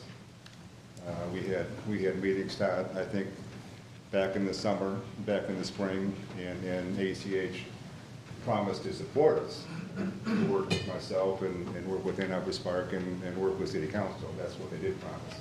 They did not promise us that they could make sure that they would be transferred. Thank you. Mr. Peters. I agree, this is a little bit of a tough pill to swallow, but I think that Saline's fortunate to have this problem. There's probably a lot of other communities you'd like to have this sort of a problem. And I think that supporting this and passing this trumps any concerns we heard here tonight. They're all valid concerns, and I can't disagree with them, but this isn't the type of business climate to be negative. I believe we should support this. Okay, is there further discussion? Thank you for your time. Is there further discussion on the motion to approve and adopt and authorize? No? No further discussion? All in favor, say aye. Aye. Opposed? Aye. Motion carries. 1 no. Thank you. Thank you. Item 12-155, the application of Faurecia Interior Systems Saline LLC for extension and transfer of IFT certificate number 2008-452 from ACH LLC. This is a motion to acknowledge receipt of the September 28, 2012 memo from Administrative Finance Assistant Corfman regarding recommendation on extension and transfer of IFT certificate number 2008-452 from Automotive Component Holdings LLC to Faurecia Interior Systems Saline LLC. Do we have a motion? So moved. Second. Move Morrow, second Gearba. Discussion? I know we spent a lot of discussion on the other ones, so I think they're pretty similar. But is there questions for Mr. Campbell? There's no discussion on the motion to acknowledge receipt. Please say aye. Aye. Aye. Opposed? Motion carries. We need a motion to open the public hearing for an applicant and move Gearba. Second. Second Tahar. All in favor, say aye. Aye. Opposed? Motion carries. Public hearing is now open. Is there anybody that would like to speak to this application?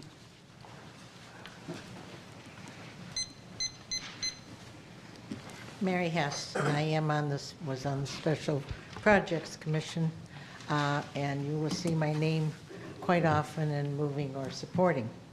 My concern was, of course, the packet was this big, and it was given to us that night. I had it earlier, but I think without 9 and 10 filled in of their application, I felt that that was more than just an accident, and I had called the city manager the next day, and then we finally got that there was going to be a reduction on 1,100.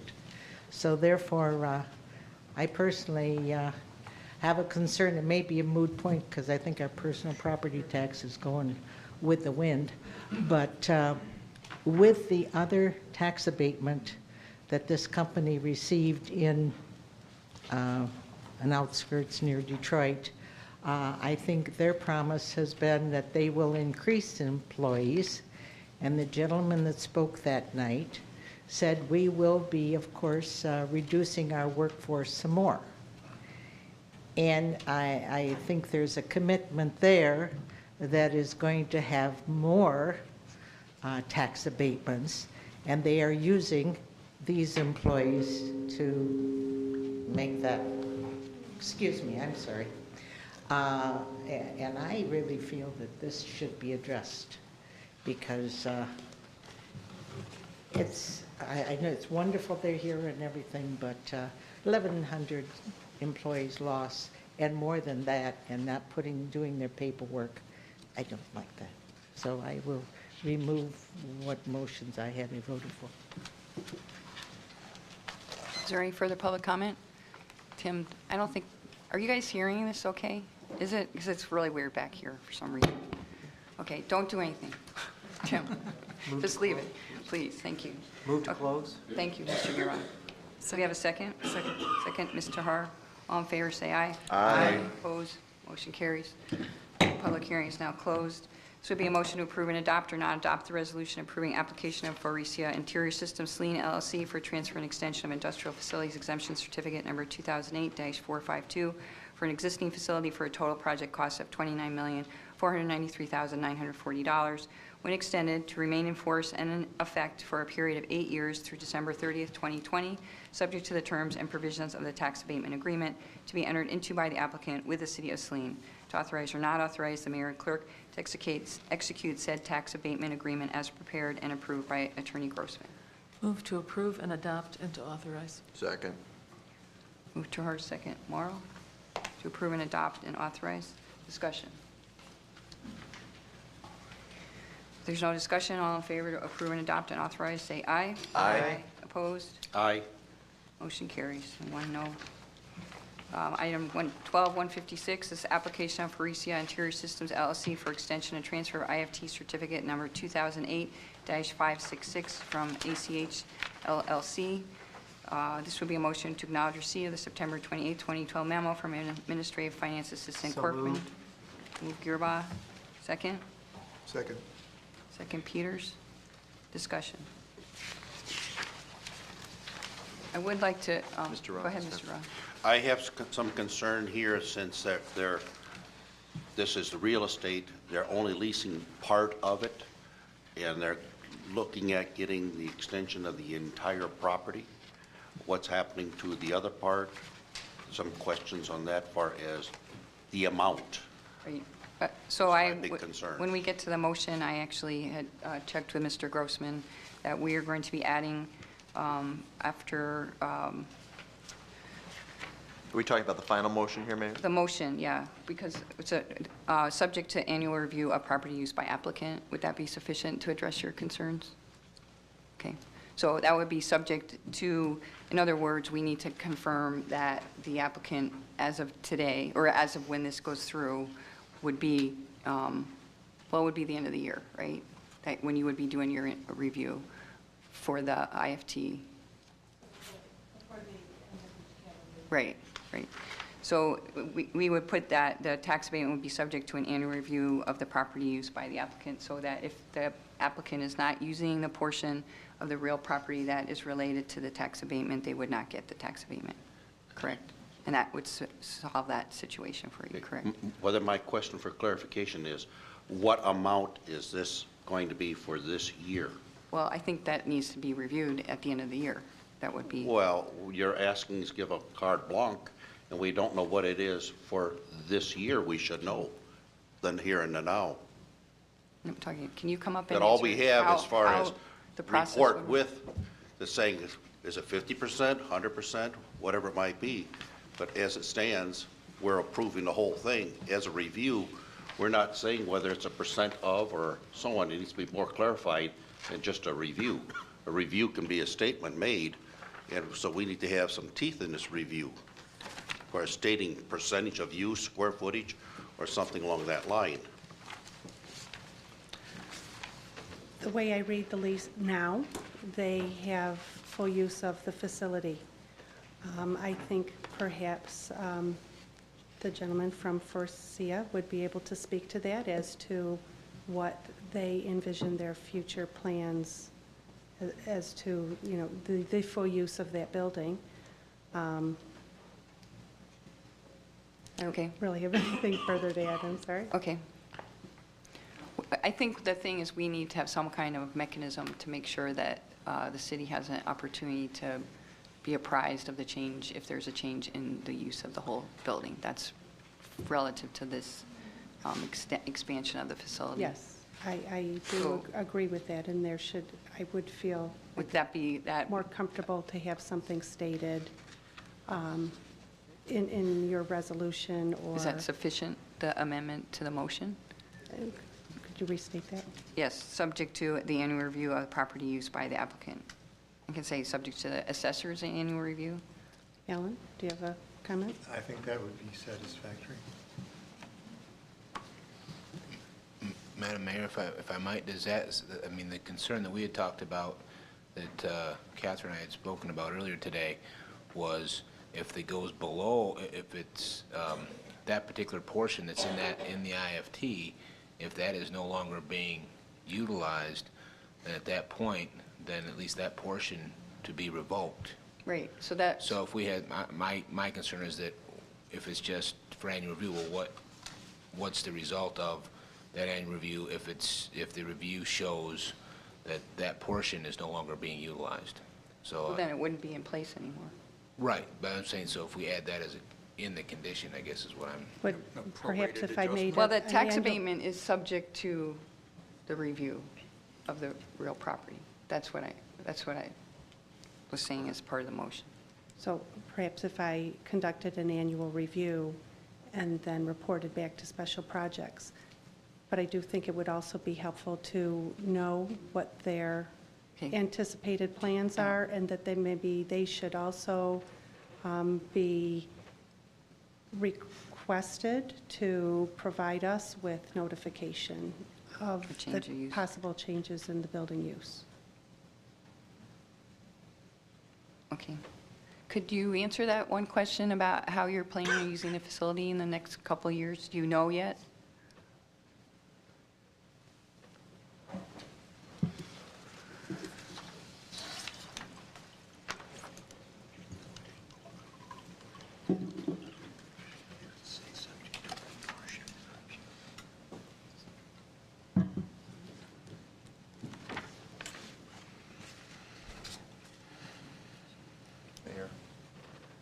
Do you have a, how you're planning on using the facility?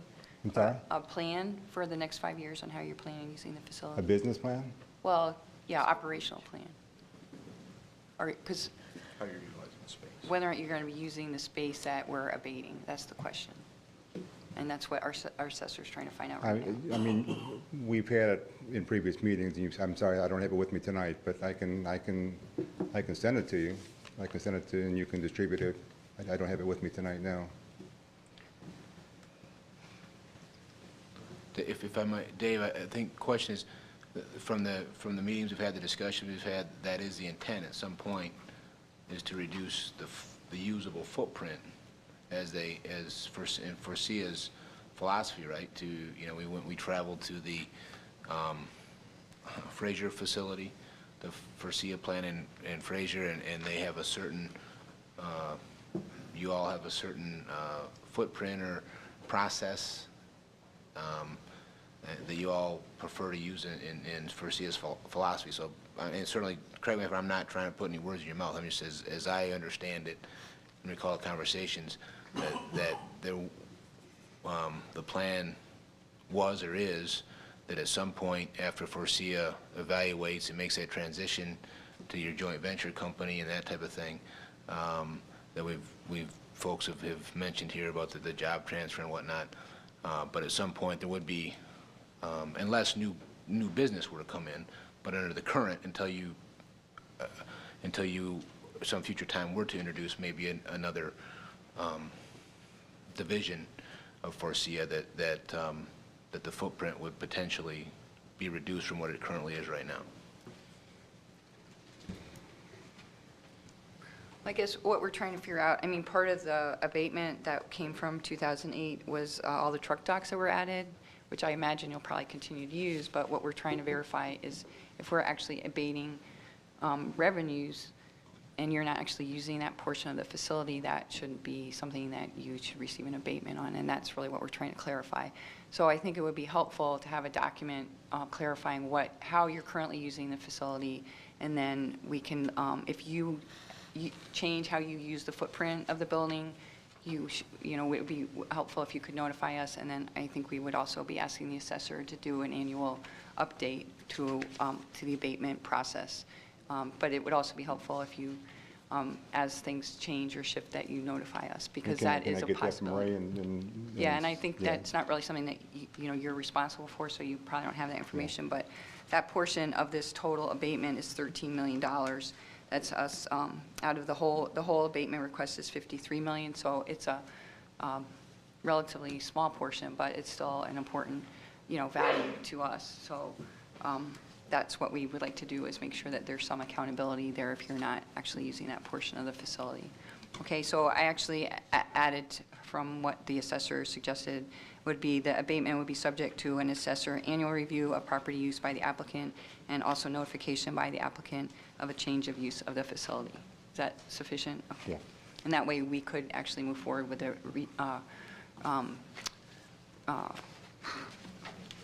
land portion, the real property portion of the facility, because otherwise I'm not sure that would be comfortable for us to do that today. With proportionate adjustment. Okay, so, okay, thank you. I think that, you know, that's fair enough. Do you understand where we're trying to go Yep. with that? Okay, Yep. excellent. Does anybody on council have any further question? Okay. Okay, so we're still under discussion on the motion to receive. Thanks, I think we're all set, hopefully. We have a motion to receive. Is there any other conversation on this motion? All in favor, say aye. Aye. Opposed, motion carries. We need a motion to open the public hearing. Move to open the public hearing. Second. Move Morrow, second Jahar. All in favor, say aye. Aye. Opposed, motion carries. Public hearing is now open. Is there any public comment? Move to close. Move Gearboss, second Morrow. All in favor, say aye. Aye. Public hearing is now closed. This would be a motion to approve and adopt or not adopt the resolution approving application of Forcia Interior Systems Saline LLC for a transfer and extension of industrial facilities exemption certificate number 2008-566 for an existing facility for a total project cost of $53,769,000 when extended to remain in force and effect for a period of 8 years through December 30, 2020.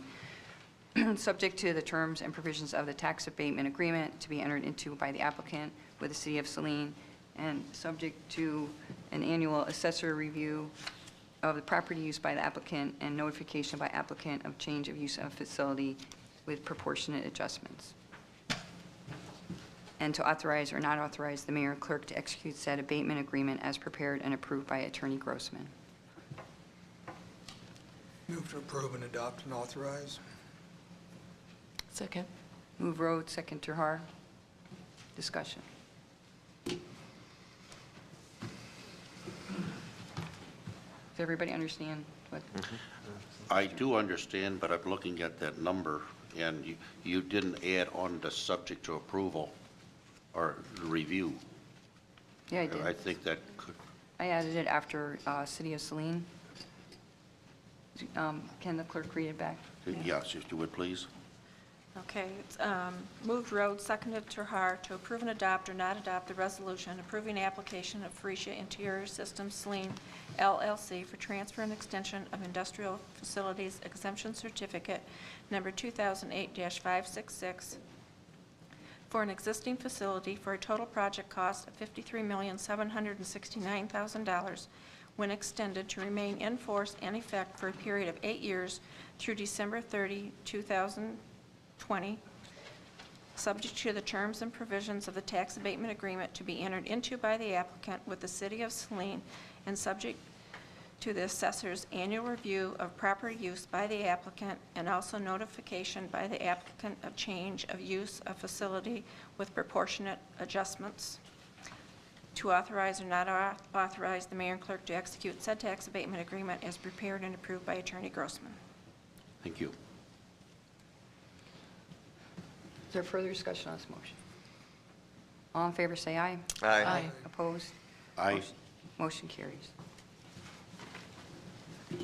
Under unfinished business, item 1259, ordinance number 738. This is a fee rates for home-based business, Tier 2. This would be a motion to acknowledge receipt of the October 2nd, 2012 memo from City Superintendent Engineer Rubel to approve and adopt or not adopt the proposed fees for home-based business, Tier 2, is outlined to be included in the city's fee book. Mr. Rubel, is he here? You want to talk about this? Do we have a motion? Move to approve and adopt. Second. Move Gearba. Second Terhar. Thank you. At a previous work session before the ordinance was actually adopted at one of our prior meetings, Planning Commission Council had met together to discuss both the ordinance and proposed fees. At that meeting, it was suggested that the proposed fee be reduced from $700 to $500. That fee covers the application which actually puts it in the field of a site plan application because it's a special land use. The first time a person applies for consideration as a Tier 2 business, they have to furnish a site plan, shows how they will regulate use of the site. At that point, we perform a thorough in-house review along with the public hearings. And so the one-time fee covers the noticing, the staff time involved with that, the newspaper time, the review time, and the inspection. We did agree to reduce the fee from $700 to $500. Besides the site plan review fee, there's also a small inspection done by the building inspector because we have to perform a zoning compliance review also and issue a zoning compliance certificate. Then the annual review fee we reduced from $75 to $65, and that's where the applicant turns in an update of his application to the city clerk, and staff checks and makes sure that the site still is operable as proposed with the original licensing. And then a follow-up inspection is only enforced if necessary. Sometimes in case there's a complaint, maybe by a neighbor. There would be a follow-up inspection. And so that fee of $40 would cover a follow-up inspection or an extra inspection. Are there any questions then on the operational aspect of that? Mayor, just a couple. Mr. Gearbox. Just curious, and maybe we can make an amendment to the motion, but why is bed and breakfast operations 75 and then we're making this one 65? Shouldn't we probably reduce that one at the same time? I'm just looking at your list of fees. Oh. And then the other, Well, we've actually never even utilized the bed and breakfast one. The bed and breakfast fee is higher because it involves a more thorough inspection. It has more line items to check. Plus, the building inspector has to actually go inside and check the facilities because it has bed and bath room requirements. So but wouldn't you there's a lot potentially more have to work do that for a involved. business? Pardon? Wouldn't you have to potentially do that for a tier 2 business? Go in and inspect to make sure? No, because the bed and breakfast is where you have rooms where people have to occupy the rooms, guests. I'm And just so trying to it's make it's sure sort we of like a have small less hotel. confusion with so many fees. I'm trying to make sure that we're being Right. consistent. The other question is, should we establish a late application fee since we have a similar one for the daycare and for the child care center? If you don't renew on time? I'm not sure why we'd have late fees for those and not have it for the other ones.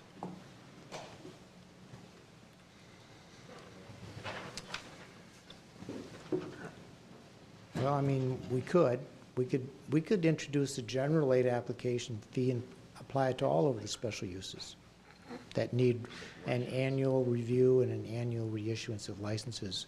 I mean, we either should have it or not have it. That's kind of my we thing. could, We've got too many confusion. Yeah. I think there was a particular problem maybe Diane was experiencing with, specifically with daycares.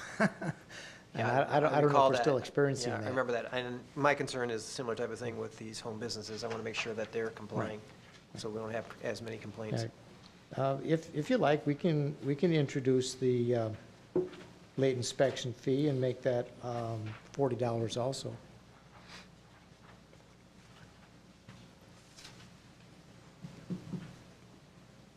That would be, yeah, I'm done. Mr. Rhodes. If the intent of this ordinance 738, home-based businesses, was to encourage the registration of home-based businesses, then I believe that the $500 initial fee is still too high, and people will just ignore that. I would like to propose a friendly amendment to the motion that the application for the new application initial inspection fee be set at the same level as the group home daycare of $250, and the annual renewal also be set at that same group home daycare of $50. And then if there's a need for a follow-up and extra inspections, that infers to me that the applicant has not done something properly that they should have done, and therefore that follow-up inspection ought to be a higher amount than a annual renewal. So I'd like to suggest $250 for the initial, $50 for the annual renewal, and $65 for the follow-up inspection. I don't believe many home-based businesses are going to bother registering for $500. They're just going to ignore it. My question would be, are we still covering our costs associated with the hearing? Because I think there's a little more involved in this, isn't there? Correct. The group home daycare, I do not believe, I'd have to check it, but I don't believe that one requires a public hearing. I think that's just a zoning compliance, but I don't have that in front of me.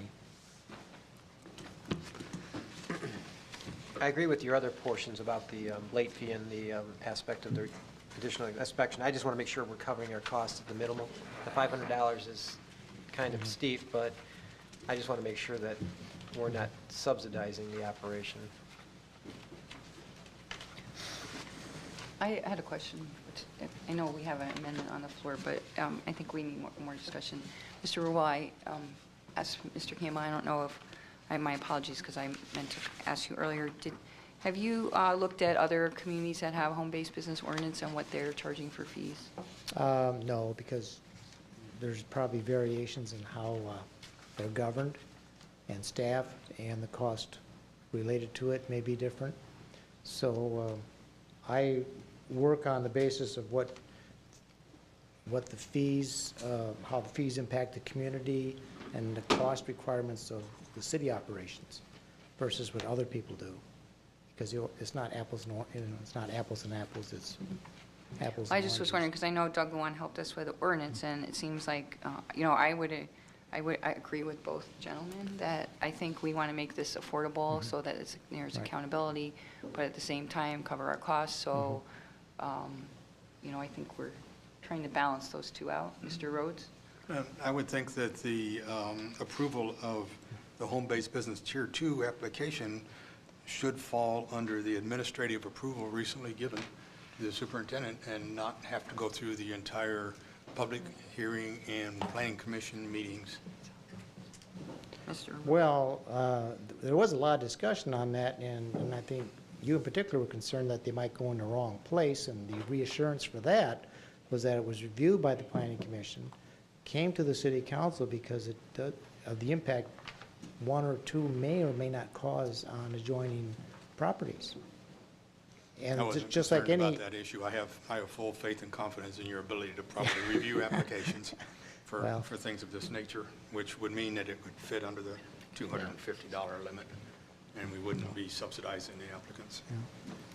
yeah, I think neighbors would want to know about it in some cases, especially. I'd like to hear more from this council. I'm not sure the motion's ready to be approved. Maybe we need to have a little bit more conversation. What's the rest of the council's thoughts on this motion? I'm sort of like you, Mayor. I'm caught in between Mr. Rhodes' comments as well as those of Mr. Gearbaugh. As it relates specifically to Mr. Rhodes' friendly amendment, I think I would be amenable to the second and the third fee recommendation that he makes. But my hunch is that we need to bump that 250 number that he recommends up a little bit and get it somewhere between there and 500, which was initially recommended. I would suggest that I think we need to figure out if we're covering our costs and do that and come back with a recommendation on the dollar figure. And I also think it would be helpful to have a sense from the consultant that helped us develop the ordinance as to whether there are other communities that have similar ordinances and what their fees are. Not that we will necessarily follow them, but I think we try to err on the side of having lower prices, so more home-based businesses will come to Saline. However, we want to be consistent with other communities that also promote home-based businesses. So, I know, how does the rest of the council feel about that? That's Or what's Mr. fine. Campbell, do you have thoughts? Is this okay? I know there's a motion on the floor. Would you be willing to withdraw the motion? I think she's got to withdraw her support, right? Or do how do we need to handle it, Diane? What's the best way to do it? You need to withdraw your motion, and therefore she can? has no support. Okay, I'll withdraw my motion. So we'll bring it back to the next meeting. Thank you.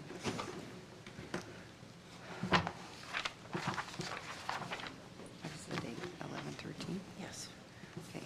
Under new business, item 12-157, this is participation in the new 196 Transit Authority in Washtenaw County. We need a motion to acknowledge receipt of the September 28, 2012 letter from Ann Arbor Transportation Authority. So moved. Second. Move Gearboss, second Morrow. To note to the audience that we do have in the, to council, that we do have in the audience Bill DeGroot, who's here on behalf of the AATA, and also Bill Lavery, who has been our representative at the AATA board meetings. Is there questions for AATA at this point in time? Mr. Gearboss. One of the motions that came up, and maybe you may know it or may not, was when we had public comments, a concern about us moving forward, and, the idea that we would, by turning this down, would be giving the opportunity for taxpayers to vote for this process. Tell me what would happen if the millage comes up, it's not approved. Does this commission or this board have the ability to impose a tax or a millage? Let me try and understand the question in which you raised. The initial question is if you opted, my understanding of your question is if you opted out of the process. Right. We had someone say that if we opted out, it would really go back then to the citizens who are voting to approve this. Yeah, that's completely incorrect. That's what I want to The clarification. governance process is if you are opting out during this 38-day period, then you would not be able to give your citizens the right to take any action. You would not have representation into the authority board at all. And so being able to opt in the future would be something that would be between, you know, the residents, a funding source, and the new authority that would be created during this process, and that would be later down the line. If you opted out now, then basically the situation is that you would not have representation and you would not be able to levy any type of millage or have your residents vote on any type of future millage or transportation authority. Act 196 does allow the possibility at a later point in time to join the process, but that would be a completely different structure. Thank you. Than what is being discussed currently. And we could also opt out at a future date. Yes. Yep. Yep. And that actually can be done in multiple ways, including our millage request, and that's the only governance process that we have currently.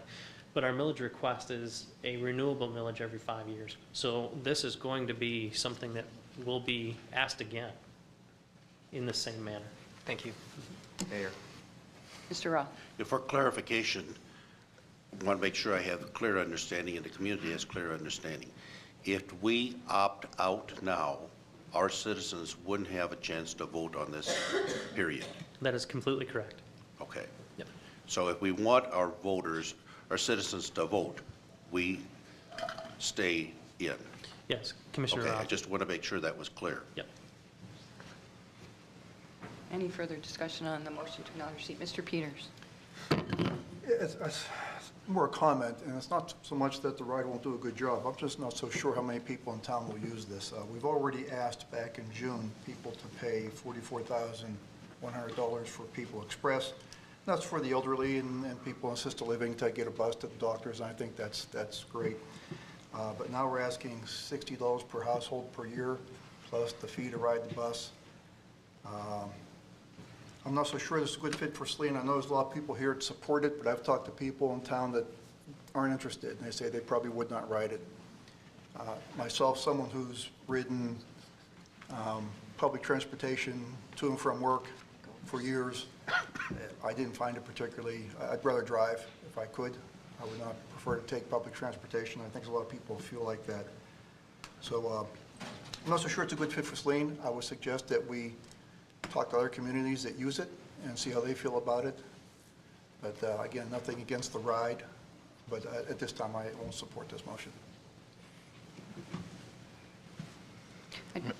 Madam, if I, just for point of, I just want to make sure it was my understanding too, and this is just for point of interest, my understanding is that the millage works similarly to a district library in that all the jurisdictions that are opting in, that vote on it, if it were to fail in a jurisdiction, as long as overall it passed, then that jurisdiction would also be included in having that millage levied.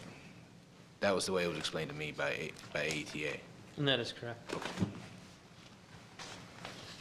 Just to, Mr. Peters, to your point about we do pay $44,000, my understanding is People's Express will be absorbed in the system. And if our households are more than 6,000, that's a substantial portion of that 44,000 that would no longer be coming out of the general fund. So it basically would be a net offset, and there are significant efficiencies with coordinating with the rest of the region, and there is some issues with, as we saw earlier with the senior accessibility. It is an issue between, I mean, we have actually our People's Express is, you have to call 3 days in advance. I mean, it's a very inflexible system, and I actually believe that our system could be much stronger and serve our constituents much better with a program that is something like this versus the People's Express, which is so limited in service at this point in time. So I will be supporting it, and I do, my understanding is that by coordinating the demand response program, we would have more efficient services and actually more reliable and more timely. So with a relative cost differential, because we would be able to reduce our payment out of the general fund. So I will be voting in favor of this because I think our voters should have a chance to have an opportunity to vote on it. Mr. Morrow. As a follow-up to that, Mayor, and I mean, basically, I wholeheartedly support and endorse what you just said. I'm wondering, since we have these two gentlemen here, and as I talk to my constituents about this issue, there's still, it seems persistent to me that there's a lot of misinformation and confusion about this proposal. And I know we've had people from AATA come and talk about this, but if you could very briefly maybe just touch on some of the services and amenities that hopefully will be provided if a county-wide plan is incorporated. Sure. Again, specifically for the city of Saline and the, what I'll call greater Saline area, we are looking at a city connector, which would connect city of Saline. Right now, we're looking at a parking area at the Country Market, but all these are tentative. We want to come back and work with you on exactly where it makes the best service. And that would connect all the way to the Meyer at Ann Arbor Saline Road, and then on to the Briarwood Mall. And then we have an express service that actually we're looking at connecting either at the Country Market, at our transit hub, or possibly at the Walmart location, and going up State Street all the way into downtown Ann Arbor as an express service. And that would operate 7 times during AM peak, 8 times during PM peak, back and forth through the. We would also introduce a Saline-specific circulator that every hour would run, throughout the businesses, all the way from Country Market all the way across the river. I don't know the terminus point, what landmark, but down, I believe, down by the wedding plate. Yeah, Is it Wellers? Well, there's an Okay. apartment complex over there. The apartment complex is there, and it would operate on the north side of Michigan Avenue and has, I believe, about 10 stops right now identified. And coordinating that, obviously coming back to City Council and making sure that those bus locations are suitable to pick up the people that we want to make sure that we look at. The demand response service, or what we call dial-a-ride process now, we have a memorandum of understanding that we're negotiating with People's Express, with the Wave service, and also introducing our own expansion of that service. So it is possible to call and in the morning and be able to schedule that same day to be able to go out. And we are looking at efficiency perspectives, making sure that that happens to where it's not a 72-hour wait. That operational time will start at 6:30 in the morning, Monday through Friday, and end at, I believe, 8 o'clock at night. And then also in on Saturdays, it would be from 8 in the morning until 4 in the afternoon to, again, allow, as we saw the presentation, to allow people to stay in their homes longer, people to look at the ability of getting to the grocery store, getting to the doctor's office. Introducing what we call Dial-A-Ride Plus, which is our feeder service, which is our under 65 scenario of the same type of service, and that would be for your disabled and people who are under 65 but still need to get to the doctor's office or still need to get around. That would be the same time frame, just the under 65 service. And what that would do is bring you to the first fixed route point in our system. And so instead of taking you door to door, it would just take you to the first fixed route bus system. We just renegotiated another fixed route point that's actually going to come to Walmart in our actual fixed bus route. It's going to come down Platte. We just negotiated with Pittsfield Township, your partners to the east, to bring a fixed bus route from the Meyer at Carpenter Road down Platte and back up into the Ann Arbor area. And so, that's also something that's going to come into the Walmart area. I know greater Saline area, but it'd be able to help as well. And then we're looking at a park and ride in the Walmart or possibly Country Market area, and then the transit hub itself to be able to interconnect all these services with you. And all those things, we're looking at implementing services provided that your residents are at least understanding the benefit and be able to support this. And right now we are looking at a vehicle millage, or I'm sorry, a vehicle registration fee, but that is about 1.5 years off in state discussions. So our only opportunity now to pay for this type of situation, even though we personally at AATA, we don't like a millage any more than anybody else does, but that's the only legal opportunity that we actually have right now. Thank you. Ms. Tahar? I support staying in the Transit Authority, and a number of reasons. I'll just mention a couple of them. There was a public meeting that was held at the Senior Center about a month and a half ago or so, and the most eloquent speakers in favor of a countywide transit system were people who were advocating for seniors and people with disabilities. And I think the advantage for those groups is very clear. I think, but there were other people who spoke in favor, people with children in school where both parents work, and high school students and middle school students who participate in after-school activities need dependable, trustworthy transportation. I also think that we're looking at a culture shift in our community, and my own experience with public transportation has been very positive. When I was commuting back and forth to work in Ann Arbor, I took advantage of the park and ride lot on State Street. It wasn't nearly close enough to Saline to suit me, but it was the best. It was the best I could do at the time. So I think that we're looking at a culture shift, and we need to provide the opportunity for that to happen. There are going to continue to be concerns and misconceptions, but I think it's important to be involved now, to have representation from our community on the board so that we are part of making the plans of how this develops. And one last thing I will say, that one of the concerns that I hear from time to time about our business community is that we're concentrating a lot right now on downtown, and people worry about the outlying business areas. Well, the community connector is one way to bring to make all of the business areas of the city more accessible to everyone. So I think that's a real advantage too. Thank you. Mr. Rhodes?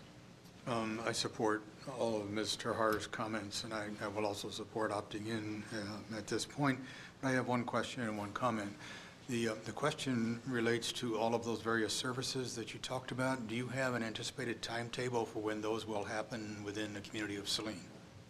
We are looking at trying to make sure that when we, especially in the first year, once we introduce services, we know what that footprint is. We're going to try and implement the services that are most designed, come back to you, what is most important for that first year, whether it's the dial-a-ride service or whether it's the circulator service, being able to put that service implemented in the first year as quickly as possible, so that way everybody understands, everybody's helped out, and then we can grow and expand and connect the services after that. It may, it may not be the express service, it may not be the, some of the other services first, but that's something that we want to come back to you and understand what our service area is, where the door-to-door services are, and be able to interconnect that and be able to try and get back to, implement as much as we can the first year. Okay, thank you. And then my comment had to do with the location of this collection point. For park and ride, I don't care if it's out at Country Market or Walmart because people are driving there anyway, but I would much rather see a collection point closer to within the center of the community so that people who don't have vehicles can walk to that collection point. And there is on North Maple, on the old DPW site, a portion of that site that is not suitable for building on because of the underlying strata, and I think that would be an excellent place to have a pickup point that people could walk or bicycle to. We're also in process of connecting a non-motorized pathway that will end right across from that property. And it seems like that's something that really ought to get into the hopper to plan on. And if I may, those are the exact things that we're asking, community involvement in from their leadership is, are we looking at the right places? One of the reasons why we looked at those existing businesses is because they have number one, they have the parking lot. Number two is that they have the turnaround locations, and we've been successful in negotiating those types of terms and conditions with other, similar businesses around the community. So that was just a natural fit. The other part is we are looking at working with Lincoln Schools and utilizing their parking lot. So I don't know if, Saline High School or, like the situation that you're talking about, being able to come back to the community and really negotiating that out, hammering that out, and making sure that we make it as user-friendly, because obviously helping your residents helps us, and we're all in it together type of philosophy is where we want to go from here. Yeah, good. I'm glad to hear that kind of decision is not cast in concrete No, yet. it is not, by no means. Mr. Roth? I'm in favor of opting in to give our voters a chance. I would also like to see that the connector points and so on not be vehicle or car dependent. That it can be, somebody can have a job in Ann Arbor, go to school in Ann Arbor, or someone live in Ann Arbor, come to Saline and live in Saline, or shop in Saline, whatever it is. Especially, I'd like to see Ann Arbor students, university people, people employed there, the high-paying jobs, come and live in Saline, and not have to count on an automobile. So I'd like to have be reliable transportation that people don't have to drive and park.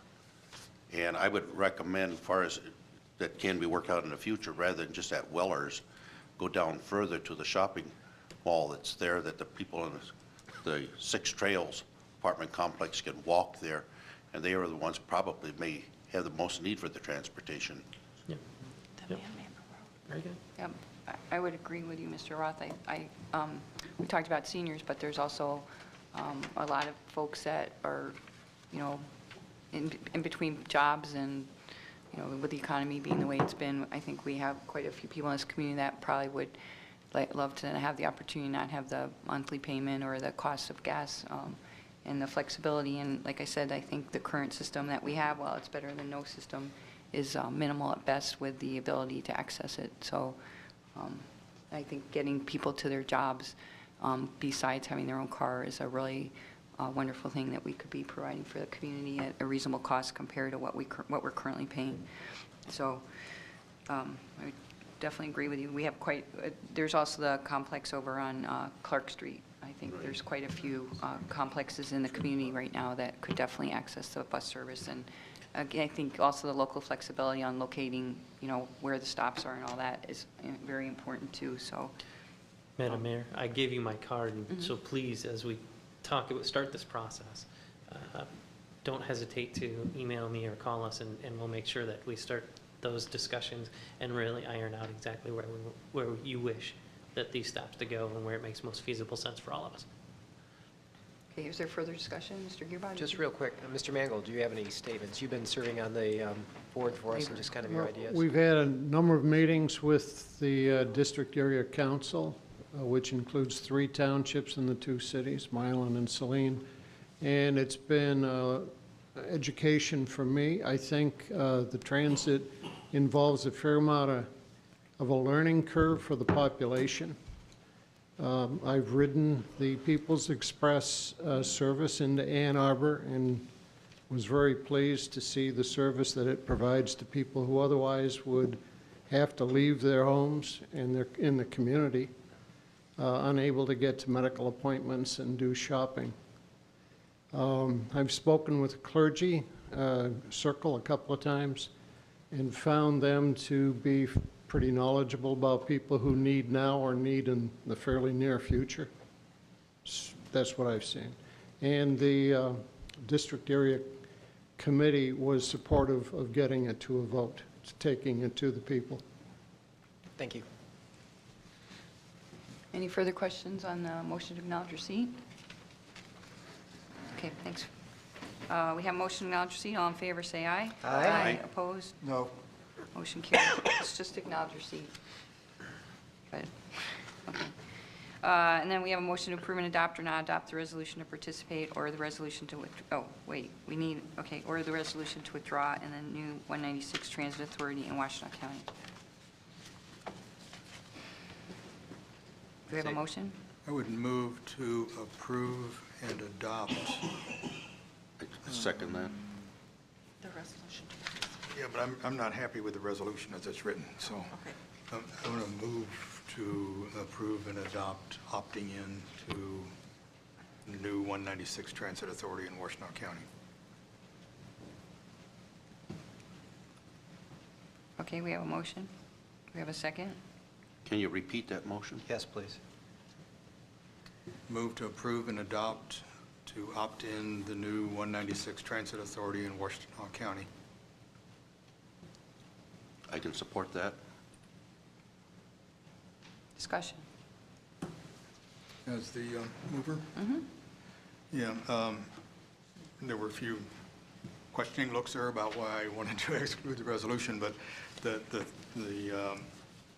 issue that concerns me is there are two statements in there that I don't really have knowledge of and infers a higher level of support than what there might have been throughout the county, and that's the input from thousands of residents and meetings with hundreds of meetings.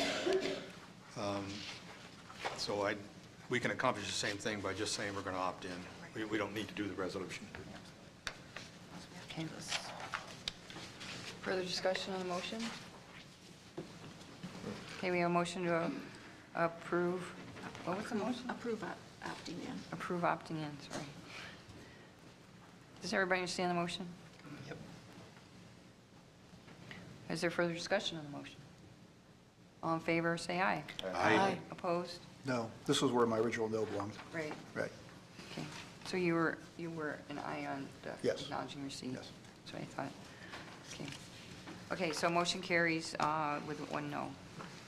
And item 12-158, the 2012 holiday parade. This is a motion to acknowledge receipt of the application for community event use of public ways from Art Trap, Saline Area Chamber of Commerce for the annual holiday parade, and to acknowledge receipt of the October 1, 2012 memo from Fire Chief Heft, the October 8, 2012 memo from Public Works Director Fordyce, and the October 8, 2012 memo from Police Chief Rinnick. To approve or not approve the 2012 holiday parade to be held on Saturday, December 1st, 2012, downtown Saline, and to authorize or not authorize the use of parking lots number 1, 2, and 4, enclosing of Michigan Avenue, North and South Davenport Street, Detroit Street, North and South Ann Arbor Street, West McKay Street, North Lewis Street, as well as the use of 3 parking spaces downtown, subject to the following conditions. 1, that the traffic engineer issue the required traffic control orders for the street closures and use as a parade route.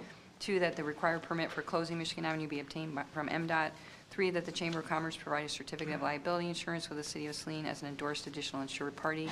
4, that the portage-on rental fees and fees for police and DPW services, which are over and above the normal operating costs estimated at $1,896.76, be waived. Move to approve and authorize. Second. Move Gearba, second Road, move Road, second Gearba. Discussion.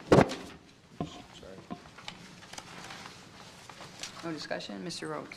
I'd just like to say this is another one of those events that makes Saline the community that it is, and I want to thank Art and the Chamber of Commerce and all the rest of the volunteers who put this on every year. That would be unanimous.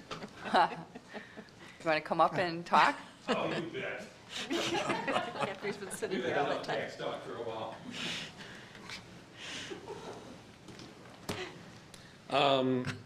We had our first meeting today for the parade. There's a group of 20 that is the core behind putting the parade on, and that doesn't include the 30 or 40 that will volunteer on the night of the parade to make it all happen. Parade is going to be pretty much the same as it's always been. We have a few new things that we're going to try this year. Last year, R&B came out with a really big float. That's about the only thing I can say it. And so I took that impetus and contacted all the other manufacturing companies in the city, asked them if they'd like to participate in a separate competition from our normal float, which this year will be called the Santa's Cup. We have R&B, Jack Products, and Leap Year that are going to compete. And we have a cup that's about yay big, and it'll be a traveling trophy for the manufacturing companies to put together a float. And I sold this on the premise that it would be a team-building thing for the companies, and some of the companies actually bought it. So I'm pretty happy about that. Our fundraising, we're about a third of the way there, and so we'll keep moving on it and see if we can't make it all happen. So I don't have much more to say other than I get to wear this hat twice a year, and this is one time, and I'll do it on December 1st. So if there are any questions, I'll be happy to. Any questions? Thank you. Okay, we have a motion on the floor. Discussion? All in favor, say aye. Aye. Opposed? Motion carries. Item 12-159, 2013 Celtic Festival. This will be a motion to approve or not approve the Saline Celtic Festival to be held on July 12th to 13th, 2013, with a full application for this community event to come back before the City Council for final approvals. So moved. Support. Move Peters, second Rhodes. To approve. Correct. Discussion. Mr. Morrow. Thank you. Just real quickly, Mayor, the Celtic Festival is a great event, and I don't have a problem supporting this motion to approve the scheduling of the event for July 12th and 13th, 2013. But as the motion indicates, I do look forward to having a robust discussion in the future about the festival and about the way that we finance it as a community. Thank you. Further discussion on the motion? Mr. Roth. If possible, I'd like to see a work session with the Celtic Festival Committee so we fully understand all of our financial commitments and their needs. And also like for them to explore the possibility that we not run the finances through our city treasurer. Okay, we'll set up a work session.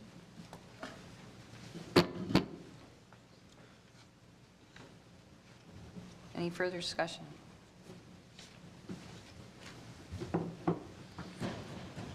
All in favor to approve, say aye. Aye. Opposed? Motion carries. Item 12-160, proposed Treasurer's Office Finance Department restructuring. This would be a motion to acknowledge receipt of the October 11, 2012 memo from City Manager Campbell. So moved. Second. Is that Mr. Morrow? Second? Yes. Okay, Mr. Campbell. All right, now the fun stuff. As you all may recall, we've been in the process of combining the treasurer function and the finance department function that we've had since mid-July when we ended that position. And as we evaluated it, do we just replace status quo, or do we look at something different? And we maintain the same philosophy that we've done throughout the last couple of years now, that 2 or 3 years, every time a position, whether it be through attrition or wherever it may come through, that we review and analyze and see is there a different way to do things, a more cost-efficient way, while still obviously serving our residents and in this case our employees as well, because there are a number of our back office functions and duties that are required. After a lot of discussion with City Treasurer Mickey Jo Bennett and our current, as we call them, our finance team, as well as extensive discussions with Plant Moran, the city auditors, we are proposing to combine all these functions underneath the Treasurer's Office hat, if you will. So in my memo, we talk about some changes in specific responsibilities from the treasurer, because obviously as the treasurer has more overall oversight, checks and balances are critical, and so that's what we've tried to do. Now, we are limited a little bit just because of the size of our operation and the number of folks that we have employed. However, having said that, I think we have pretty strong checks and balances in place. We have been working under this philosophy, if you will, this change for the last few months, but it's not been made official because there's certain things that need to take place by ordinance as far as department head. We're combining departments, and then also by ordinance, now by charter, a number two position, which as a deputy, for instance, by ordinance is required to be appointed by the city council upon recommendation by the department head and city manager. Just for a point of clarification, I apologize for this, the information reference to Mickey Jo Bennett that I put in my memo I need to change a little bit, and I'll specifically here read the clarification. The initial memo that I had received reflected what's in my memo, but we did, my fault, we had discussed this in fairly great detail, myself and the treasurer's office, and based on discussions with the auditors, making a couple changes that for the checks and balances, and where, for instance, that we are not, as I talked about, removing Mickey Joe from our financial systems. We're not going to do that now.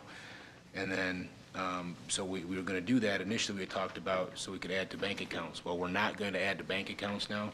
So she would still, we would not be removing her from the financial system access to it. For office coverage, we'll keep Mickey Joe on the system for backup, and all funds will have to be moved by the city manager, the clerk, or the assessor for the checks and balances. The auditors also wanted to assure that checks and balances were in place for all journal entries and accounts payable being issued. Journal entries will be prepared by one person, Mickey Joe, entered by Kathy Korfman, and reviewed by Joanne McDonough. So we do, that's where those checks and balances come in. Again, part of it, like I said, is because of the small number of folks that we actually have employed. Accounts payable will be approved by department head and or the city manager, entered by Kathy Korfman, again, signed by the clerk, Ms. Hill, manager, myself, or the assessor, reviewed by the treasurer's office and city council, like we do typically on the payment of bills. So that's the clarification. I apologize for any confusion there, but I did want to make that clarification. It is obviously a little different than what I have in here under Mickey Joe's duties, but the current organizational chart that is part of that reflects the treasurer as the department head, and we have, may recall, back in '09, that's when we, at that point, because of through layoffs, because of budget constraints, we eliminated the former deputy position, deputy treasurer position, and we had 2 assistant treasurers. Since those changes, and then also subsequent retirement last year from one of our assistant treasurers, we did not replace the deputy treasurer position from '09. We did replace and restructured, if you recall, one of the assistant treasurer positions, made that a part-time general office position, and then we, part of that restructuring, Joanne McDonough actually went from part-time finance department extraordinaire assistant, whatever, to the accountant position, which was a hourly position. So we're proposing to maintain the current existing number of positions. With the treasurer, Joanne McDonough would be promoted to deputy treasurer with a large portion of responsibility towards the budget process. And then our part-time general office would be promoted to assistant treasurer. That is an hourly Teamster position. Of course, the deputy position is a non-union salary position. And then would maintain, we have, so then the part-time that would go to the full-time assistant treasurer is Gail LaDuke, so she would be promoted. And then Mary Partridge, who's a current assistant treasurer, would maintain that position.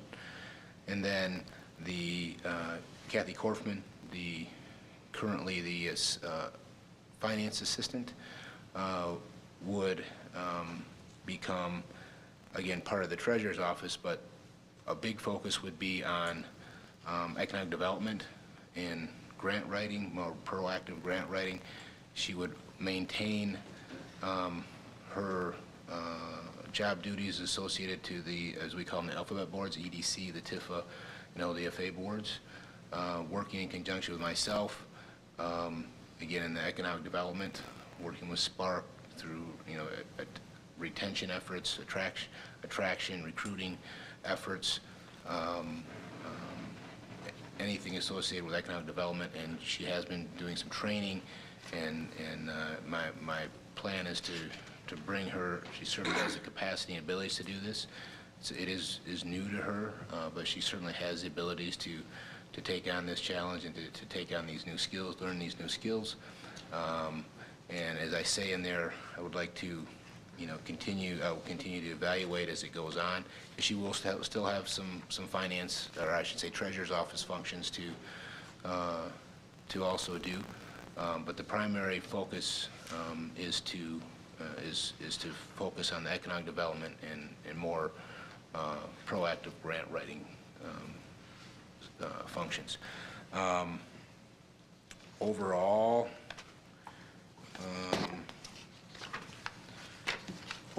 as far as the cost, the former finance director position had a cost of, which would be salary and benefits, of approximately about $116,000. These changes obviously Mickey Jo would be stepping up. She's bringing on more responsibility, and we have a system where you add up points, and she would actually, she's going to, she's in salary grade 2, would go to salary grade 3, and then also the current job description for the deputy treasurer is grade 1 because of the increased responsibilities, more interaction with department heads. Again, she's essentially taking on some of the tasks that were done by the former finance director position, interacting with council, those types of things. And that point system comes, then she would be at a grade 2. With those increasing costs, and we also talked about one-time stipend for, I mentioned Mary Partridge. With the transition that's been going on, she's been acting more for the last year or so, more of an office manager, which is a step up in pay, and we proposed that we would pay that stipend. She's still going to retain the assistant treasurer position, but would have for that 12 months, a stipend to be paid at that office manager level. I believe it's about $2,500. And then we also, at this point in time, with the additional job duties during this transition time evaluation period, would propose to increase, a stipend to Kathy Corfin of $1,000. And again, as we continue to, as I put in here in my memo, continue to evaluate that and see exactly is where she's at because of the duty changes. Is that where she needs to be, or is it different? So that's all those proposed changes comes out to approximately $49,300 with a savings of $66,700, approximate savings to the city with those changes from what we had been paying, or I'm sorry, would be paying. And then, because actually it was a little bit more because but that would be if we were to hire a new replacement at the former finance director position was at grade 4, would have been at step 1, as opposed to, because the former finance director was at the end, the step 9 is the high end, so it was significantly more, probably 20-ish thousand more a year just in salary. So having said all of that, I think I have all the please, Mickey Jo, if I missed something, but I mean that's a couple other housekeeping. There will be, we do. I don't believe we're pushing this out too fast. We've got a great team, and they've been very patient, very flexible. But it's not official, and so there's still questions, concerns, and so right now, morale is good. I don't want to lose that morale, and they continue to be willing to jump in, as the whole staff does across the city-wide. I mean, that's just the way we work here. It's a team, and but in any case, ordinance actually allows for the treasurer's office, did not allow for a finance director's position. The current ordinance allowed for a treasurer and an accounting supervisor. So that goes back a couple changes ago. And in our process, we started looking at that and wanted to clear that up. And kind of, basically, we're going back to the way it was originally with just the treasurer's office, maintaining it. However, keeping a separation of duties between Joanne and myself. Joanne brings a great deal of knowledge to the city in her budgeting and accounting background. She already has proven to be a huge asset to the city of Saline, as well as everyone else in this department. We've started this process, as Todd alluded to, immediately when things started changing. So these people, and I'm going to say I really have to give it to them because they've been, hey, we can do this. Let's do this, and we can. They've been very, very supportive, and they've taken on, every single one of them have taken on a great deal of responsibility. And the water billing, we went from the middle of a budget, as you're all aware, into an audit process, into now a water billing cycle, into CIP and budget amendments. And so we've not really had a chance to get our head above water and take a gasp and be able to train everyone accordingly. Our part-time person has been giving me 8 hours a day since probably July 1st, if not before, and any other hours that I needed while she's still on the books as a part-time person. In September, she took on, under Joanne's direction, she has taken on trying to learn the water billing from Joanne, and Joanne has taken on, working with me in the audit and Kathy and everything like that. So, I mean, these people have been doing it, since July, and I would really like to see this move forward. I understand we do have housekeeping issues. We have a lot of things we're not certain of yet, as I alluded to in my memo from Todd. I mean, looking at the overall structure and the stuff that that we do on a day-to-day basis, but there's always those unique things that come up that we're just going to have to, and I've talked to everyone in my department extensively, and we're willing to do what we got to do, and we got to do it. But we would like to kind of get some sort of a sense of organization so that we can start ironing out the wrinkles. So, and I do just want to say that it is a wonderful environment to work for, and we have great support, and they're great people.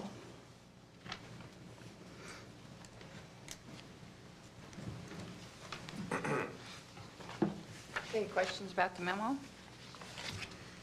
Mr. Rhodes.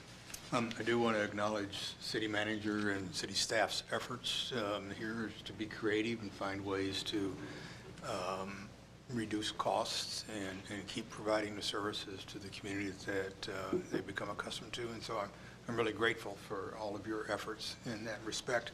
And I would like to ask the city manager if he would be so kind as to perhaps issue an updated memo, update your October 11th memo with some of those changes that you went through this evening, because I'm not sure I was able to pick up on all of those as you were going through them. Certainly. Thank you.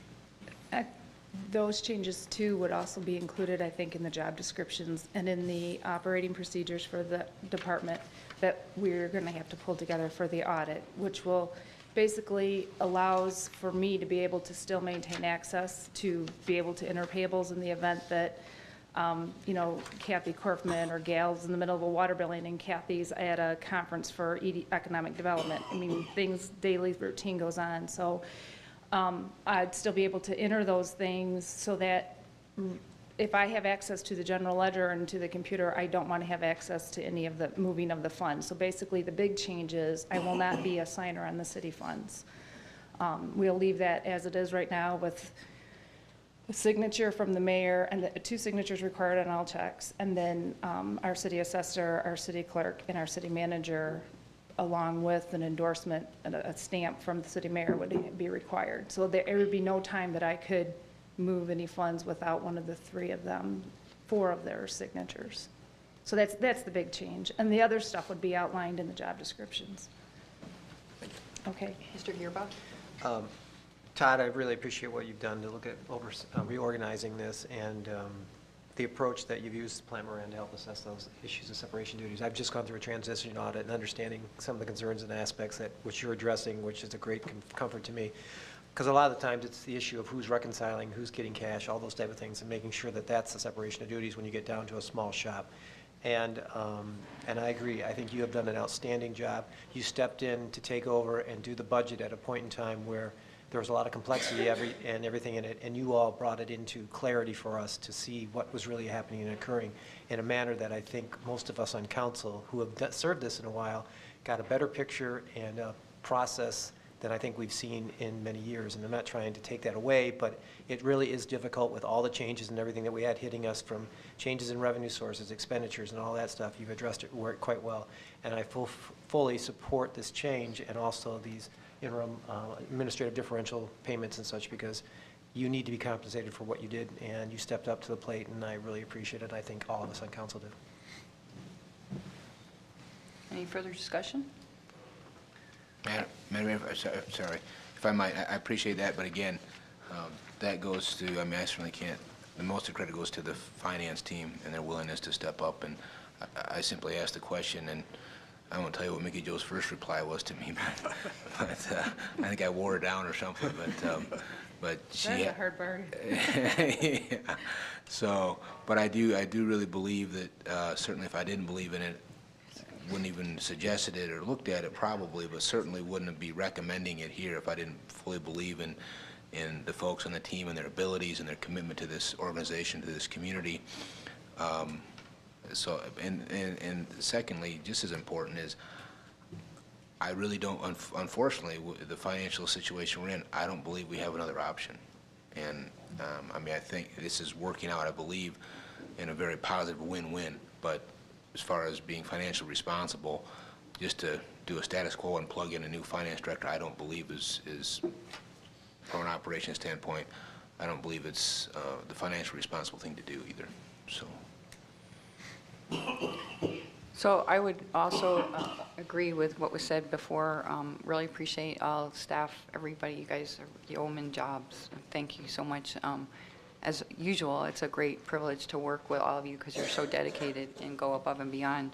I did have a couple questions. One was clarified by your comment that the auditors had sort of done the final, that looks good with the internal control piece, because I know that they had come in the beginning when we were all, going on. So that piece, and I mentioned to you, Todd, that I know that this is your shop, but I got to do my 2 cents, which is, I would hope that in 3 to 6 months that there is some kind of review.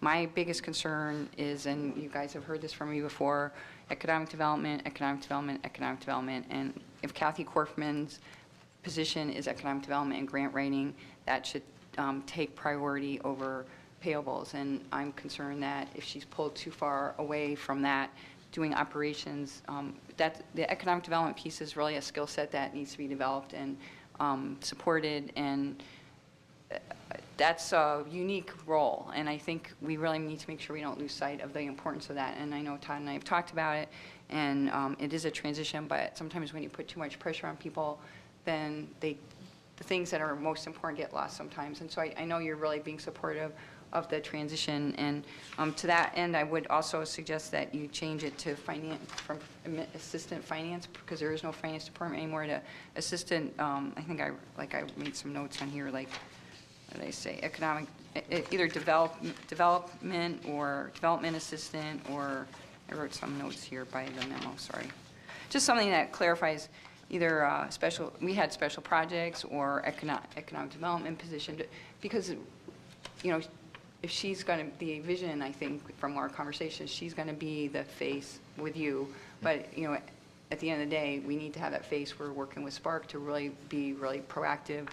Later in the meeting tonight, we're going to be talking about the RFP with real estate. We have a lot of land. I mean, there's a lot of opportunities to really be more proactive there. And I just don't want it to get lost in, maintaining the daily, getting the bills paid. Because I personally feel like that, if need be, could be done by a temporary or some kind of, somebody coming in once a week on a temporary basis. And because the skill set that we're trying to get for Kathy is, I think, pretty unique. So anyhow, that's just my 2 cents, and probably this council will be looking at that next year. And I just want to make sure that I got to raise my hand about that a little bit, because we are going to be working with that economic development plan, and we want to try to implement some of that. So I really appreciate everything that you guys have done, and the organizations, the thought that has gone into that, and you've done a great job of, facilitating the reorganization of the department in a way to save us money, and so we greatly appreciate that.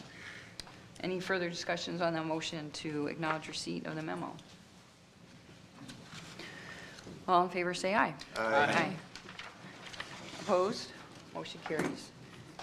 Mr. Campbell, what date is the effective date of this, September 1st. September I 1st? believe that's September, Mickey Joe? I believe that's was September 1st. Right. And my reasoning behind that was that's when we got through the audit. But that's when really Joanne, Gail started with the water billing process. We had a quarterly billing that we started in September 1st. So I figured if we did it as of September 1st, that's kind of where Joanne handed over the water billing baton. And that was what I thought was a good, clean date. Not that she's handed it over. She's training as she goes, but. Okay. For both the positions? Correct.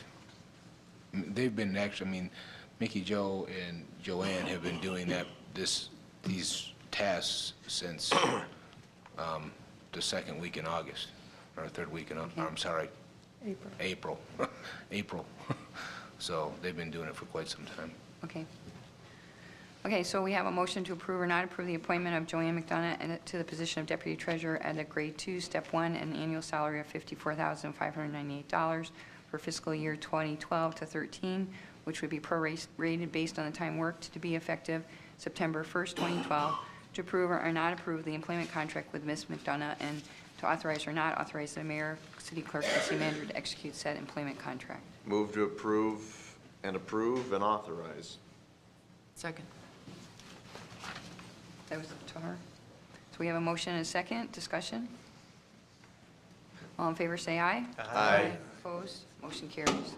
And we have a motion to approve or not approve the change of compensation of Mickey Jo Bennett, City Treasurer, to a Grade 3, Step 3, and an annual salary of $73,365 for fiscal year 2012 to 13, which is also prorated based on the time worked to be effective September 1st, 2012, to approve or not approve the employment contract with Ms. Bennett, and to authorize or not authorize the mayor, city clerk, and city manager to execute said employment contract. Move to approve, and authorize. Support. Move to her, second Peters, to approve and authorize. Discussion? All in favor, say aye. Aye. Opposed? Motion carries. Item 12-162, recommendation from Legal Search Team Committee. This is a motion to acknowledge receive the October 11th, 2012 memo from City Manager Campbell regarding a request for proposal for the city attorney services, and to move forward with the interviews of the 5 firms selected at a special council meeting to be held on Saturday, November 17th in 2012. Do we have a motion? Move to acknowledge receipt. Move Rose, do we have a second? Second. Second to her. Discussion? All in favor, say aye. Aye. Opposed? Motion carries. Under discussion items, commission committee reports from council members.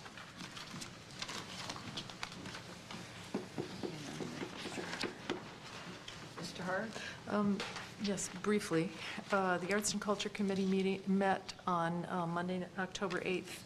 The committee is currently working on a couple of projects. We're gearing up to put out a call for artists for the Art Walk sculpture replacements, and also looking at the Art Place grant program as a possible grant to pursue. And finally, we have a couple of openings on the committee and would welcome new members. Thank you. Are there any other commission? Mr. Rhodes? Environmental Commission, just wanted to remind everyone of the November 10th electronic waste recycling event to be held at Houghton School. That's Saturday, November 10th, from 9 o'clock in the morning until 2 o'clock in the afternoon. You do not need to be a resident of the city of Saline to bring your electronic waste or small household appliances to this event. Thank you. Is there any other commissioner committee reports? Mr. Peters? Just a quick thank you to the Parks Committee. Success on our year of the Green Thumb Award. It's a lot more work than what people think it is. It's a lot of taking pictures and walking around and putting signs up and taking signs back down and what have you. So another successful Green Thumb year was very nice. Thank you.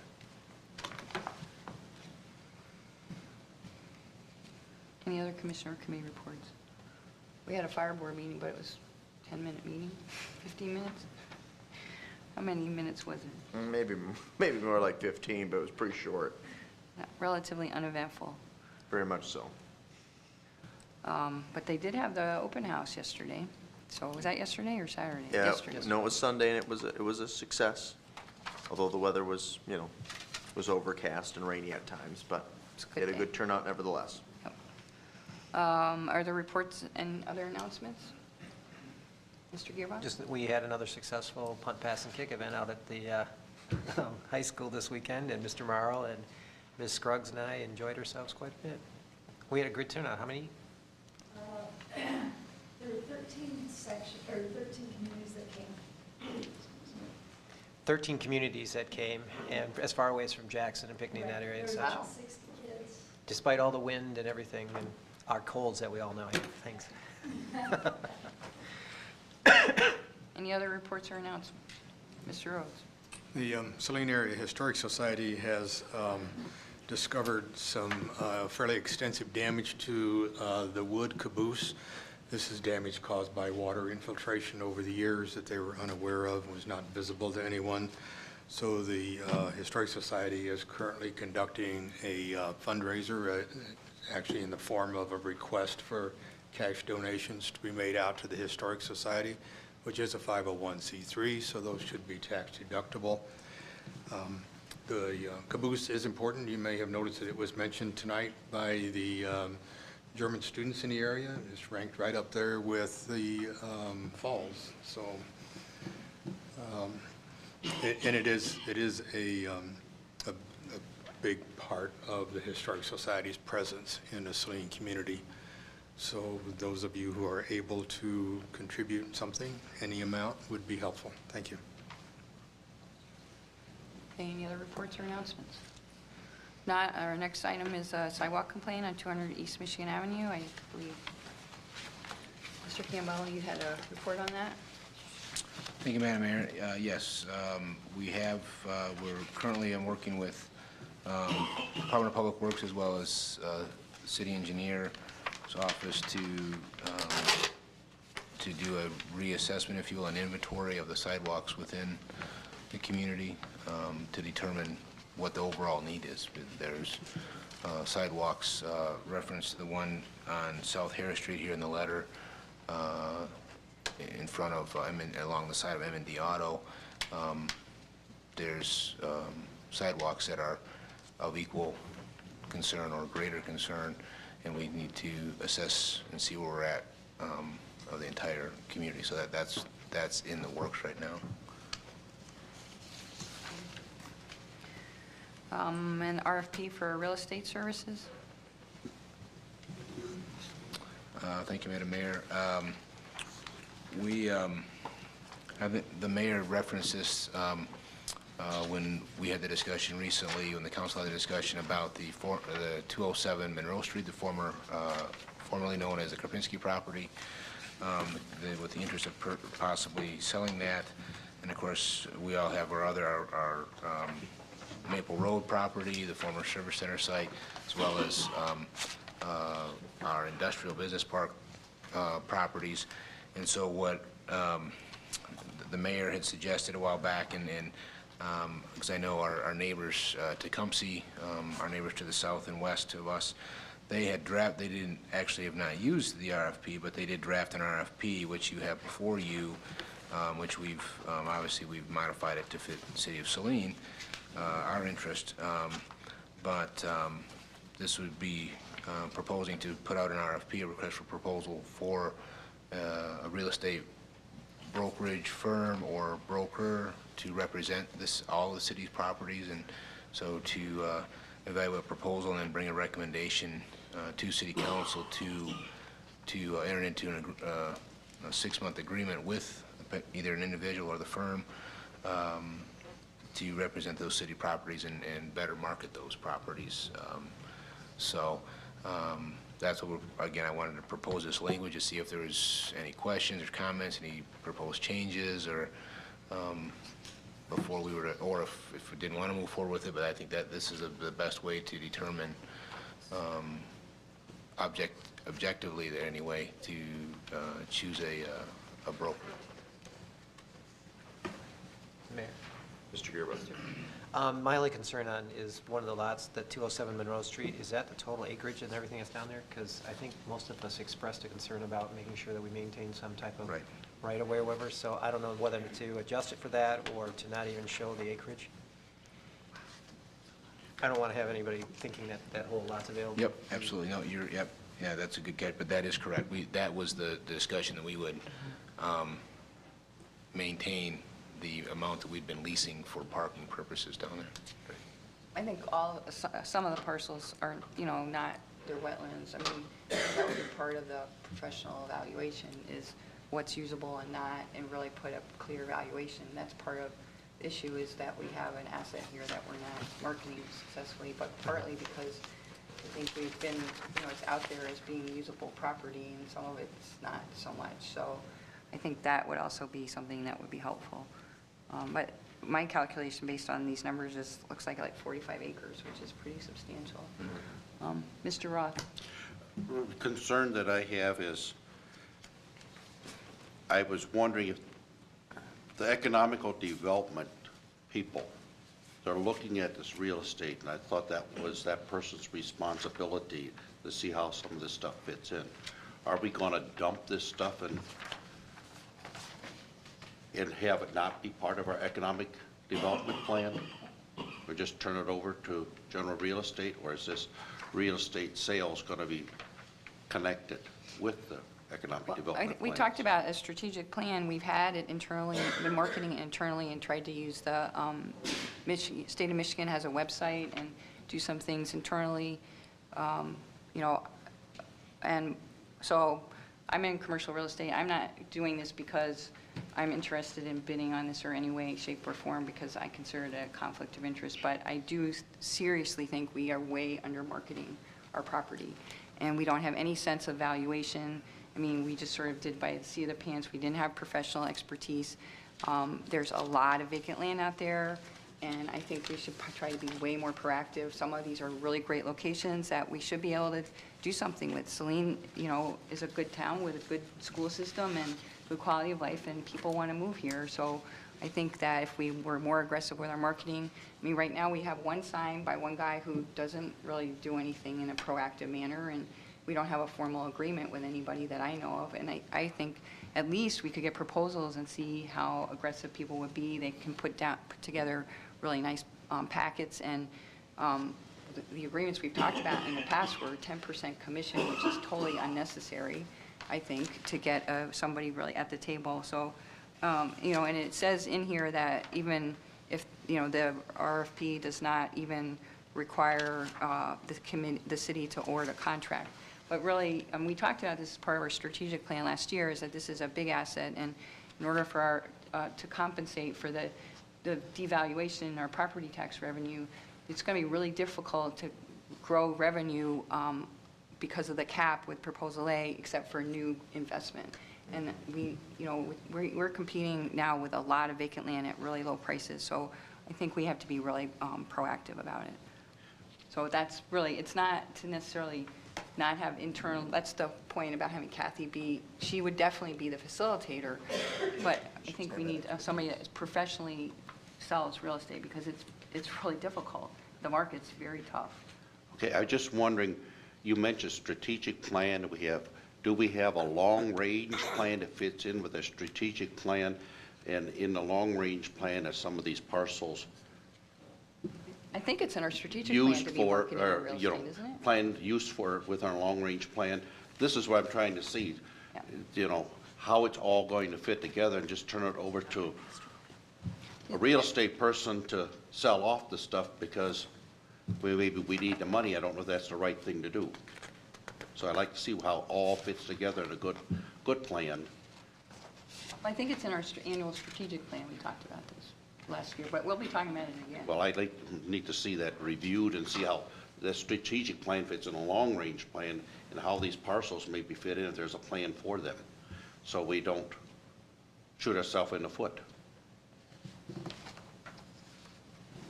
Okay. Well, confused because we bought the land in the business parks for businesses to buy the land and build. Well, I'm talking in general, the whole thing. Okay. Okay. So Did you there guys may have need to be some clarification in our plans that we fully understand. Okay. Any other questions? Just, I don't know how we want to tie this in, but the attention of trying to address whoever we do hire, working with Spark in that in terms of how they would negotiate some type of incentive. I know we want to sell the land, but I'd also would like to see how we would develop it and actually have somebody come in with a little more incentive to it, since we do pay them quite a bit of money. Well, they do a broker blast when they're looking for, they have people come in.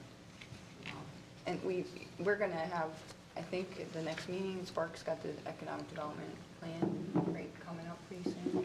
I think so, yes. Yeah, So they will. I think, combining all that part of together, this- kinda Yeah, we're how we all just do trying to this. get the momentum on this project, keep the momentum. So it sounds like we probably should put this under our strategic plan meeting.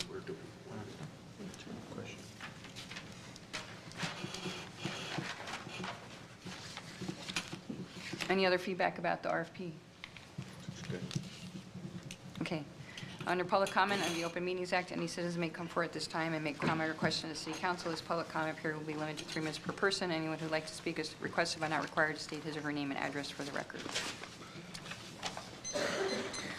I think since 2006, I've probably spent hundreds of hours up here to speak for 3 minutes.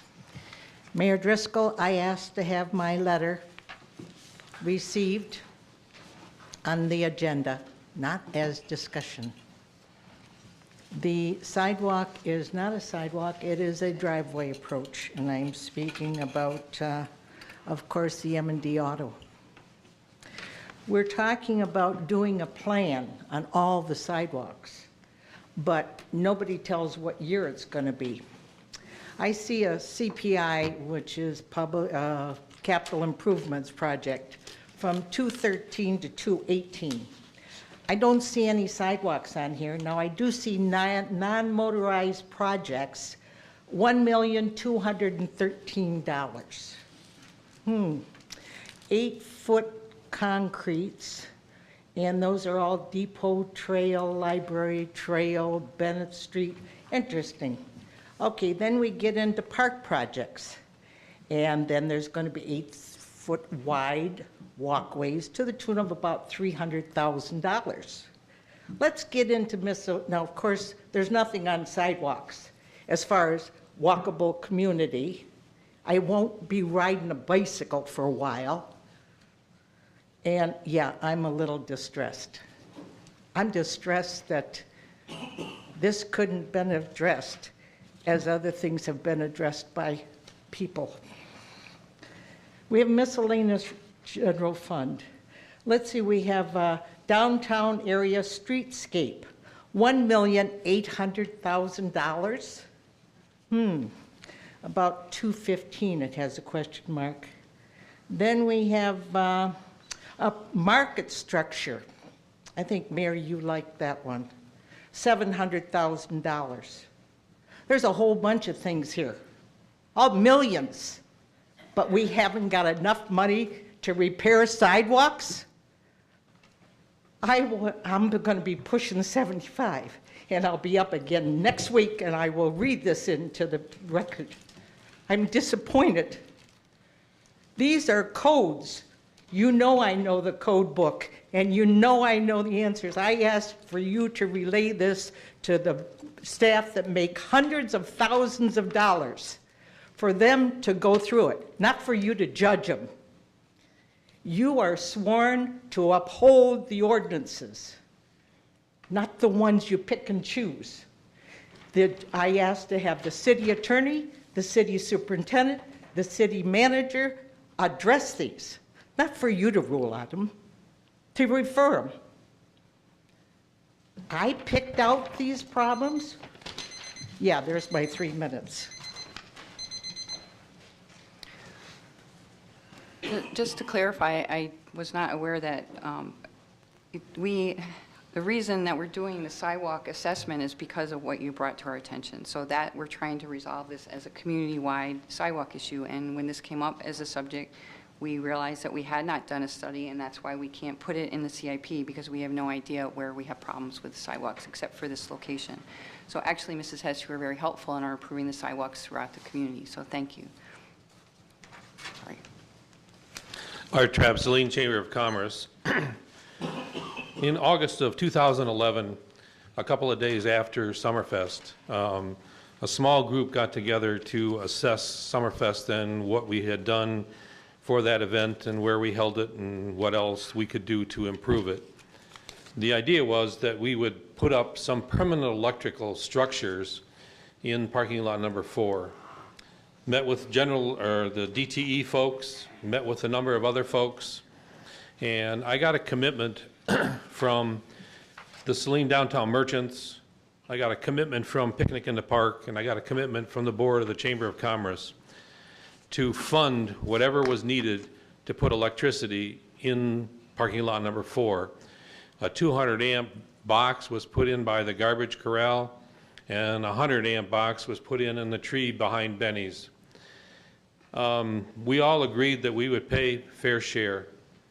I want to come today and tell you that the Saline Downtown Merchants kicked in the deposit of $3,000.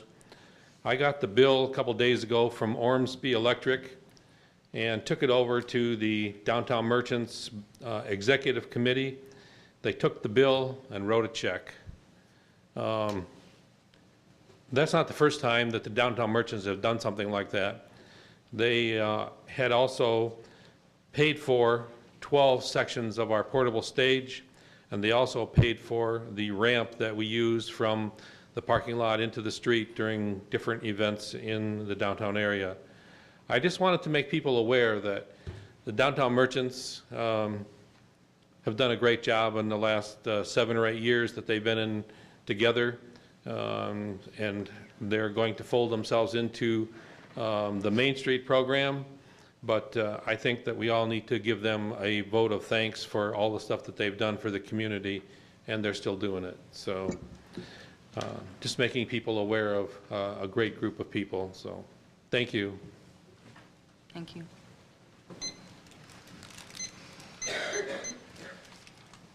Glenn Law, 521 Canterbury Drive. I'll keep this very brief given the hour. On the IFTs, as someone who was on the Special Projects Commission, I know this was brought up about the jobs and how we score jobs and how the overall system could maybe deserve some tweaking. And I still agree with that. And I think I echo Mayor Driscoll's comments that maybe it has to be evaluated at some point in some manner. I do agree, though, that Fiorecia is a very important company, and certainly I'm sure all of you agree that they're very vital for the community. And but something should have to be done and should be done in the future to address IFTs down the road. Thank you. Is there any other citizen comments? Is there any other business to come? Oh, sorry, Mr. Campbell. Sorry, Madam Mayor, I didn't want to interrupt, so so was there a consensus to move forward with the proposed changes to this RFP, or did we want to hold off? Move forward. I would move forward. Okay, that's what I thought, I think but I it would didn't. be helpful to move forward, and then, because it's going to be pretty complicated, because Right. the parcels are all so different. Right. It's an RFP, so if we don't Right. like what we get. Absolutely, right. I just want to make sure, because I heard a couple other comments, and I didn't want to make any assumptions. I was saying, I think we need to make sure it's in this, when we have the strategic plan Yes. conversation, too. Absolutely. Okay, thanks. Is there any other public comment? Is there any other business? Mr. Ross? I just want to make a comment. 2 meetings, a meeting before this, with a comment in regards to sidewalks, violations of ordinances, ordinance not being enforced, and I question our liability. And here again, I want to make sure that we as council members are not held liable for ordinance not being enforced. I think, Mr. Campbell, can you speak to that? Right, I mean, it's been several years since the last sidewalk improvement program. I mean, we are covered by general liability coverage, but as far as individual liability, I mean, the city is covered by general liability. So, I mean, we need to be able to enforce the ordinance fairly. So we need to know what the concerns that are out there. Well, it was brought up by a citizen regarding far as not necessarily sidewalk, but being a driveway entrance, that type of stuff, and the thickness of the concrete and that type of situation. So it divorces itself completely. There is a separation between a sidewalk and a driveway, and that's the reason that it's actually a driveway, not the sidewalk, that is the problem. And prolonging that is where is going to be the issue. Well, You walk on the sidewalk, the liability. The thickness of the concrete for a driveway is different from the sidewalk. And when that was converted, a curb cut, to become a driveway, the thickness was did not come up to code in compliance with the ordinance. That's what the disagreement is.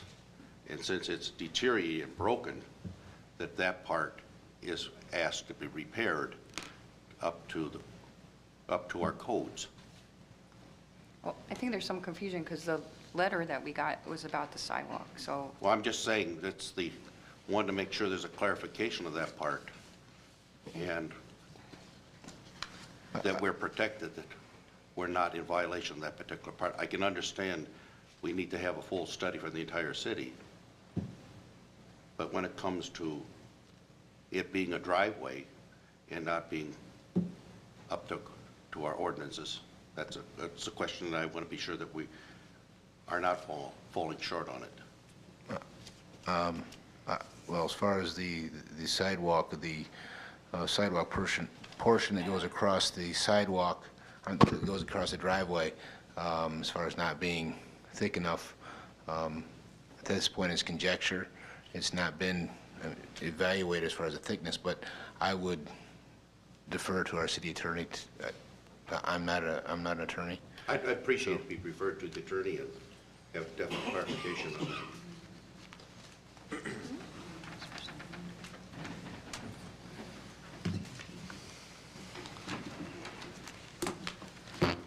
Okay, our upcoming meeting is November 13th. We probably need to talk about this, but it's possible we'll be discussing the CIP since we weren't able to address that at this meeting. November 17th, we have a special meeting to do the attorney proposals, and then another meeting on November 19th, and I believe Justine's scheduling a strategic planning date also coming up in the next month or so. So lots to keep you busy. If I might, I'm sorry, Madam Mayor, December 1st is what it appears that will be for the kickoff meeting of the strategic planning. So put that on your calendar. Do we have a start time? Right now, I'm proposing the last few years it's been 10. Well, I think it's been 10 until, because I don't think the library opens at Library opens at 10. 10 on Saturday, so from 10 until about 4:30ish. And there's all these events going on. That's on a that holiday Sunday. parade, so we might want to see if we can get it open a little bit earlier and be done like at 3 instead. Well, we do have a person that knows the director. Yeah. No influence. Let's just say December 1st, 9 or 10 a.m. We can certainly, yeah. You might want to keep that in mind then. Right, It's the same right. day as the holiday. Yeah, parade. unfortunately, and I absolutely, unfortunately, we're even starting later with the 17th meeting, special meeting. That's kind of thrown a little bit of a monkey wrench into it, but I don't want to, I prefer not to start any later than that to try for budgeting purposes to get through this process. Okay. Great. Do we have a motion to adjourn at 10:55? So moved. Second. Move Morrow, second Gary. All in favor, say aye. Aye. Opposed, motion carried.